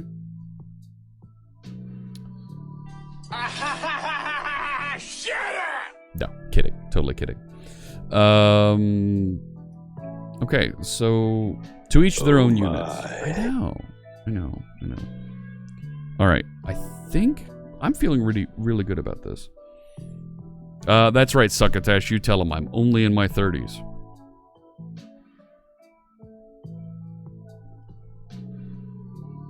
I just shaved a couple years off my life. Don't tell my kids. You're amazing. You figured this all out already. Let me add some value. Graham!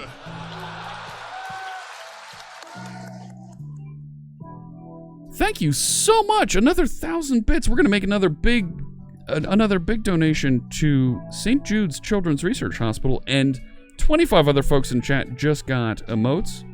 Thank you so much for that. Okay. So I do want that. I do want that a lot larger. Not just large. I want it like big. See, if I do the relative sizing here, it's kind of like right?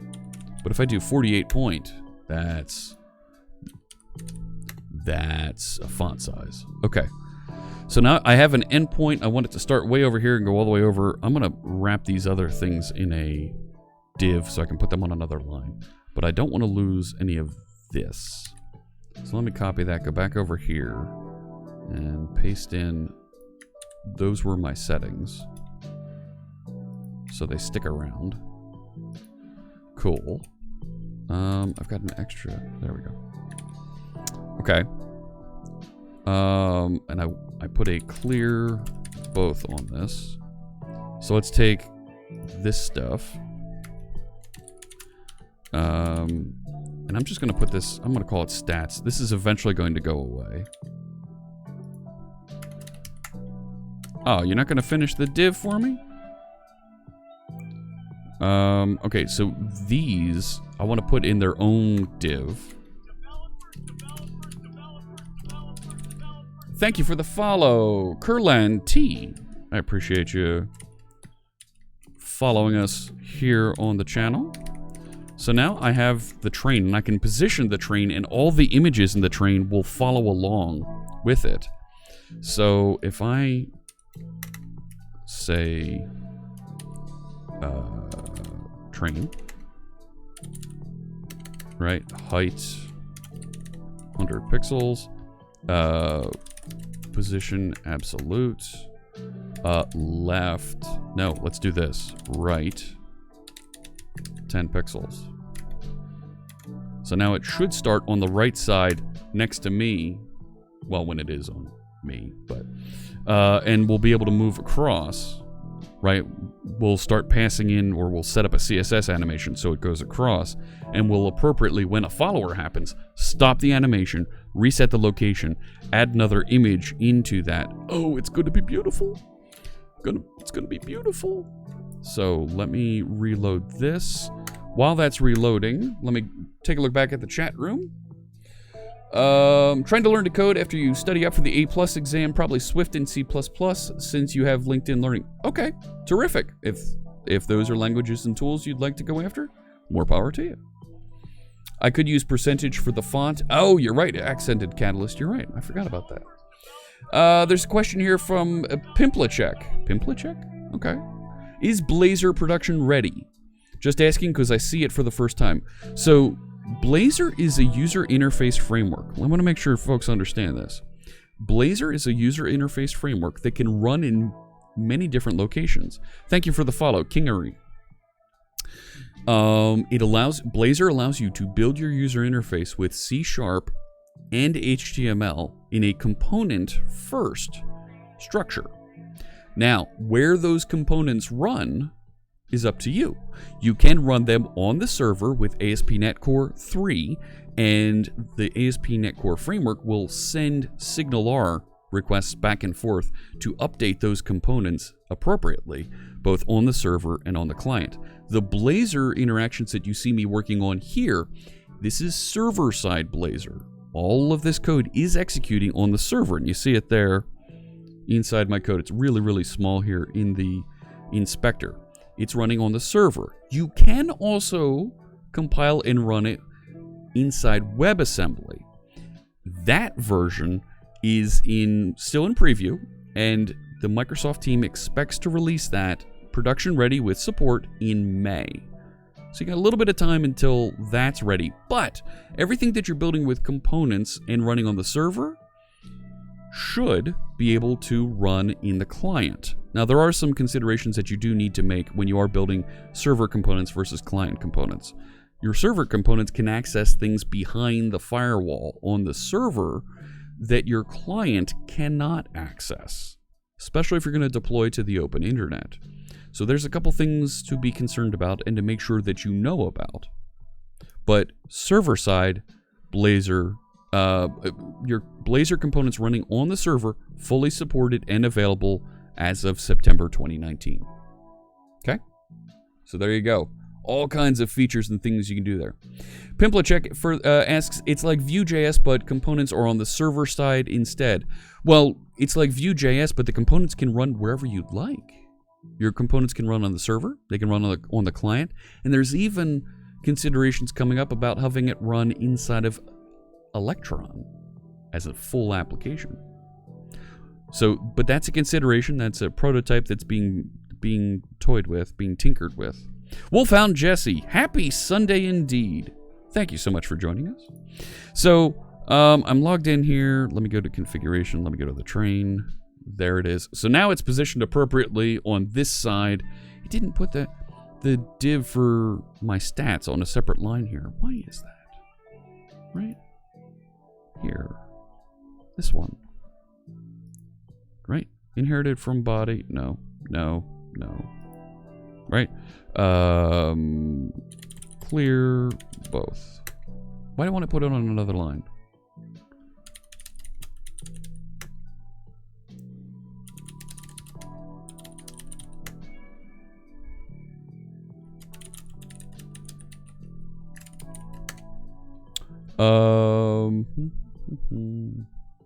Why won't it move?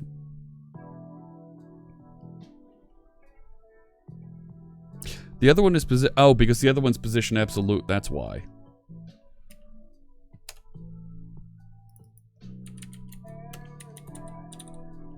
Right, so now if I did top, and it forces it down lower. Bokyo says C++ Rust has the best support for WebAssembly. Well, hang on. You're talking about very low-level languages that are compiling directly to WebAssembly that run in the browser. Sure, they target WebAssembly directly. Blazor and other languages that are more high-level are building to target a runtime that'll ship and run on top of WebAssembly. In the case of Blazor, it will run on top of the mono runtime that a lot of games use and run inside the browser. With good DI architecture, separation of concerns, you should be able to go server side now and transition to the client side next year. Absolutely, Simon. That's very well put. You did that with another project on stream earlier this year using preview builds. Correct. Well, Blazor server side or client side can already run inside Electron without much fiddling around. Very good point, Stelzy. At least if you're willing to do some Node.js to bootstrap it. Yes. There is some discussion, some consideration. Does it make sense to put together some sort of a framework around that, a template, to make it easier to bootstrap and load applications?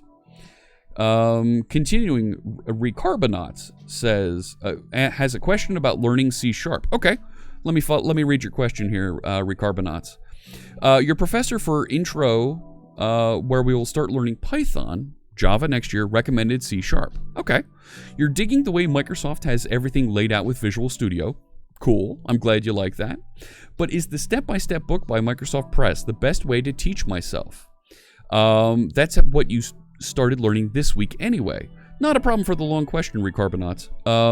There's a bunch of folks that have videos available for you on YouTube and here on Twitch about getting started programming with C#, programming with .NET. If you go to .net and you click the Learn tab there, there's a whole series of videos. If you're interested in learning with videos, articles and tutorials that are available there that you can follow on and you can learn from, that the Microsoft team has been building.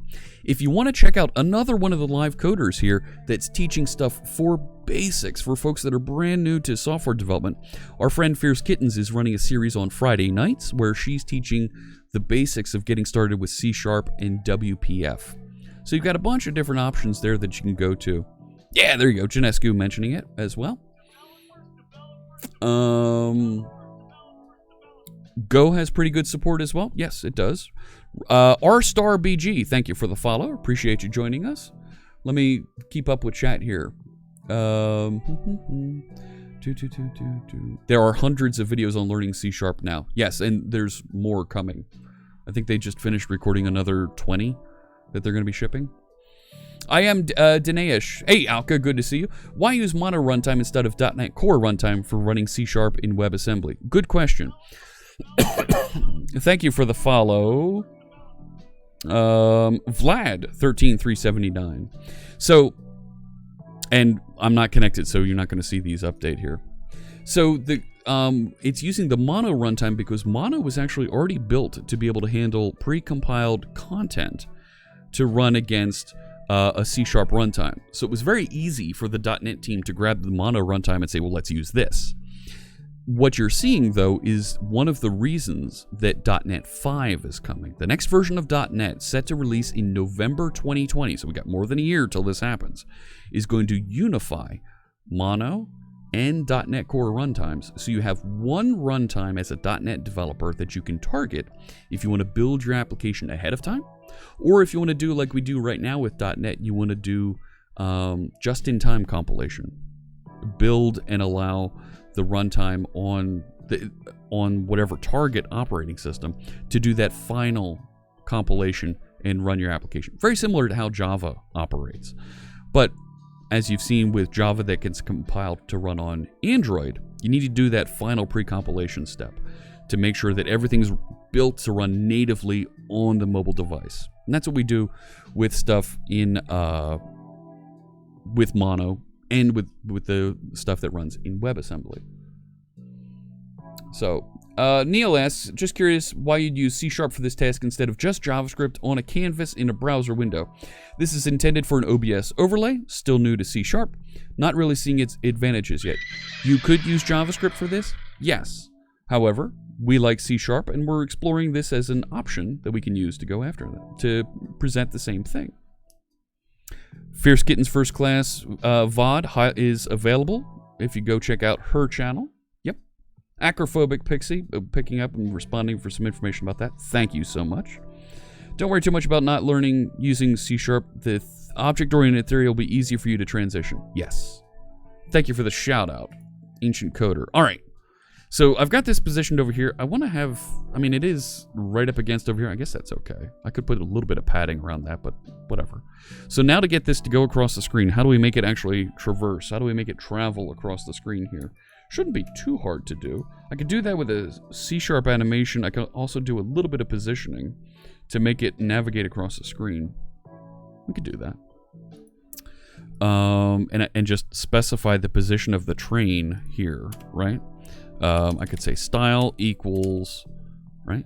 And I could say right with some amount of pixels, right? So if the time remaining is a time in seconds,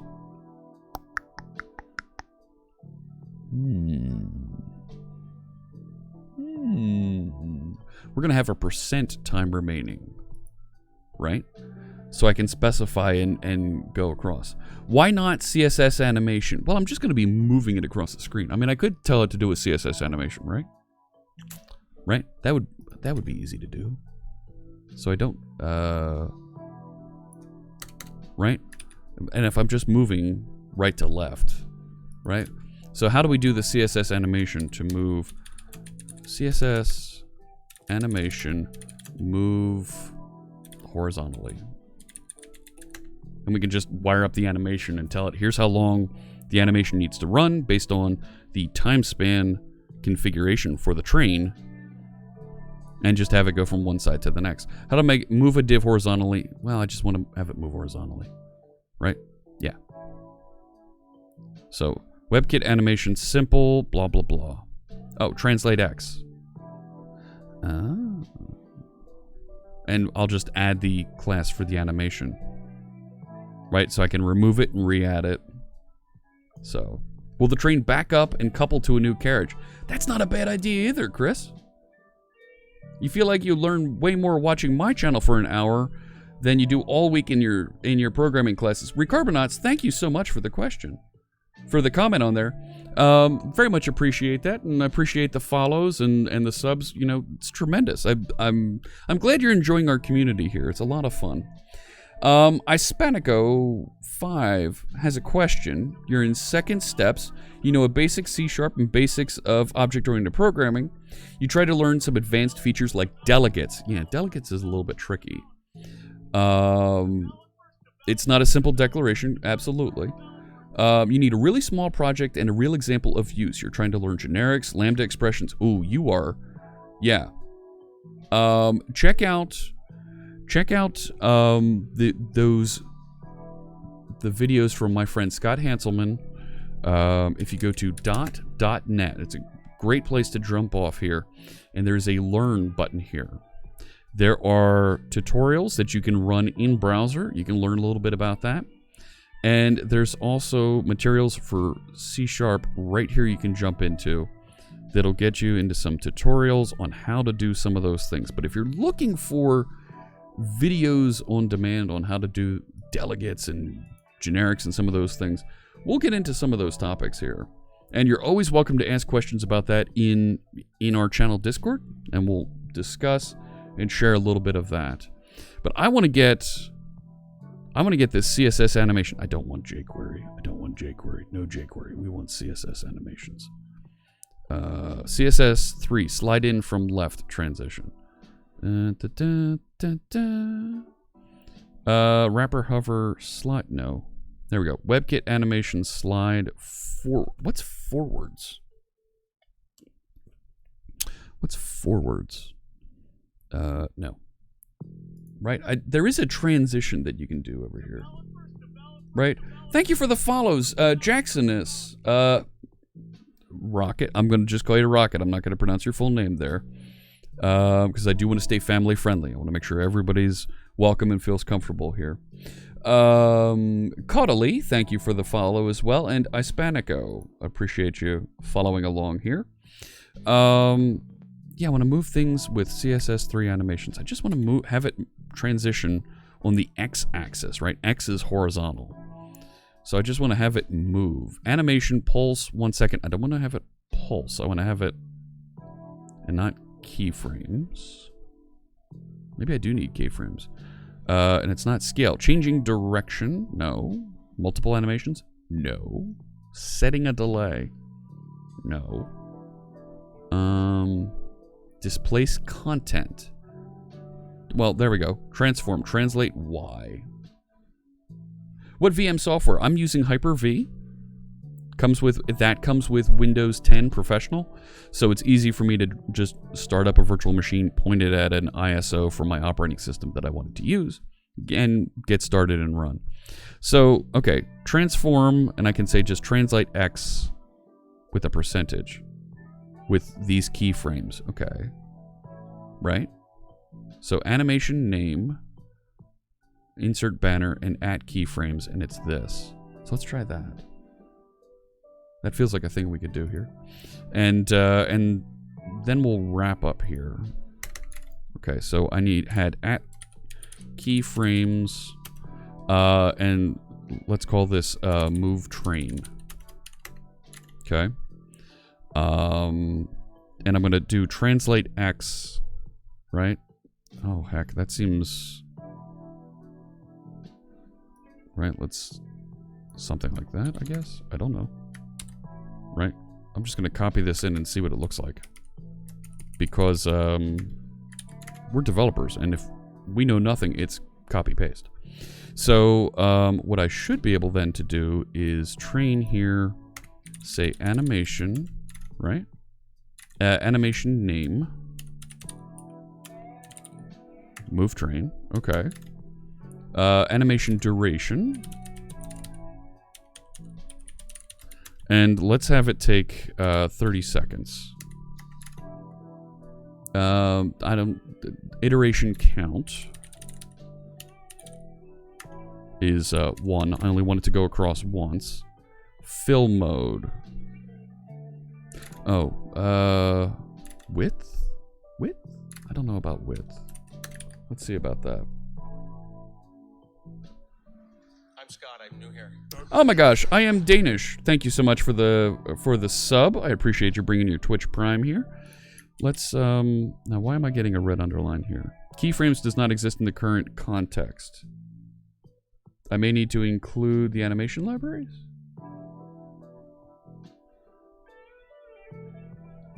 No, that's a thing, right? Keyframes, that should work. Oh, you know what? it sees that as a Blazor thing. I need to escape that. How do I escape an @ sign in Razor? Razor escape the @. Yeah, here we go. Yeah, just 2 @ should do it. Yeah, so I should be able to do like that. Let's see what happens. So I'm going to restart, and we'll call it a day there, because there are other live coders that we want to raid and support here. Maybe you need to have it 100%. Eventually. Eventually. Let's see what happens here. Come on. Come on. There we go. Now it's running. Head back over to this. Force a refresh. Go back to the front page. Current channels. I don't care. View the widget. There it is. And it's not doing anything. Why is it not doing anything? How do we trigger that? Leho78, thank you for the follow. Thank you for the keyboard command there. Now why isn't that? Okay, so there's the train. Animate. Ooh, it doesn't like that. Invalid property name. Thank you for the follow. Acrophobic Pixie. Thank you so much for the follow.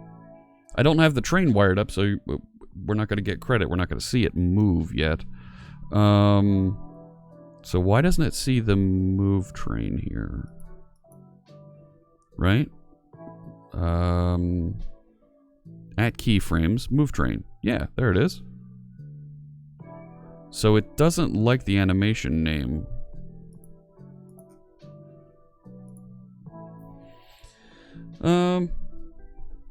Did I say it'd be streaming Autonauts later? I need to.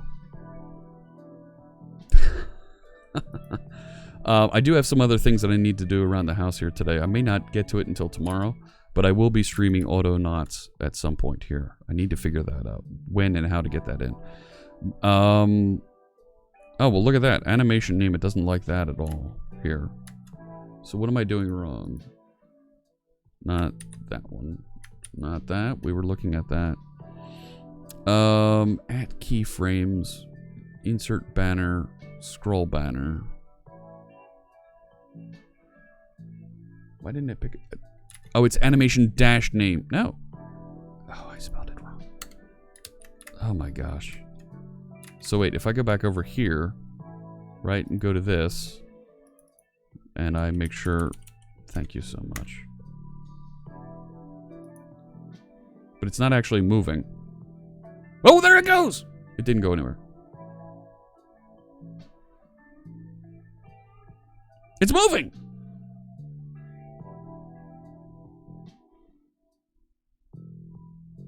It's not very smooth at all.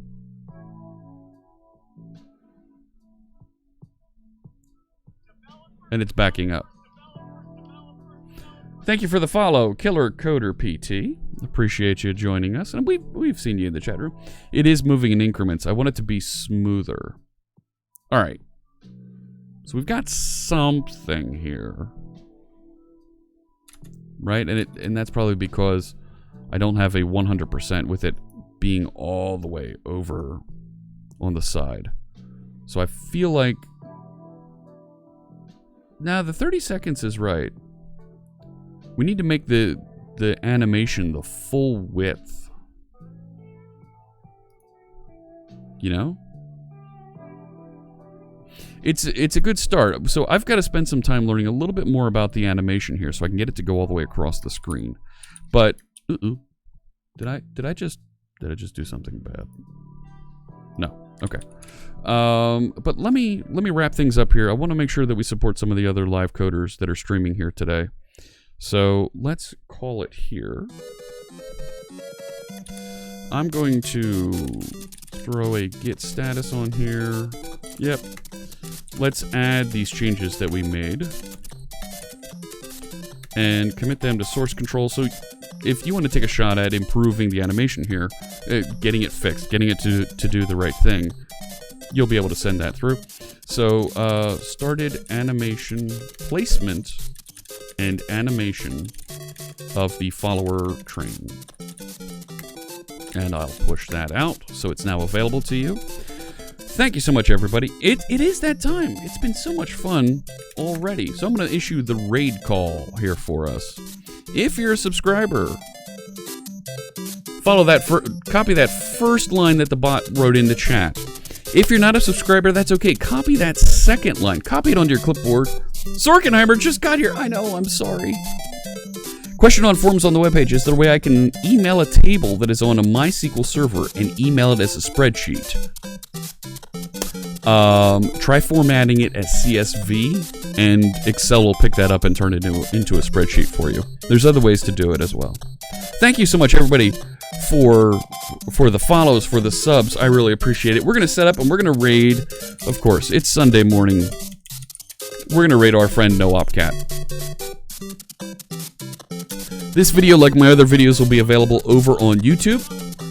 All the source code is on my GitHub. Thank you so much for the follows. I really appreciate it. Zorkenheimer, there's one of our new live coders just awarded today. Really appreciate everybody for tuning in. Thank you, Kazi, for the follow. And we'll see you over on NoOpCat's channel. Thanks so much, everybody, for tuning in. It was a lot of fun. And I will see you next time. Take care.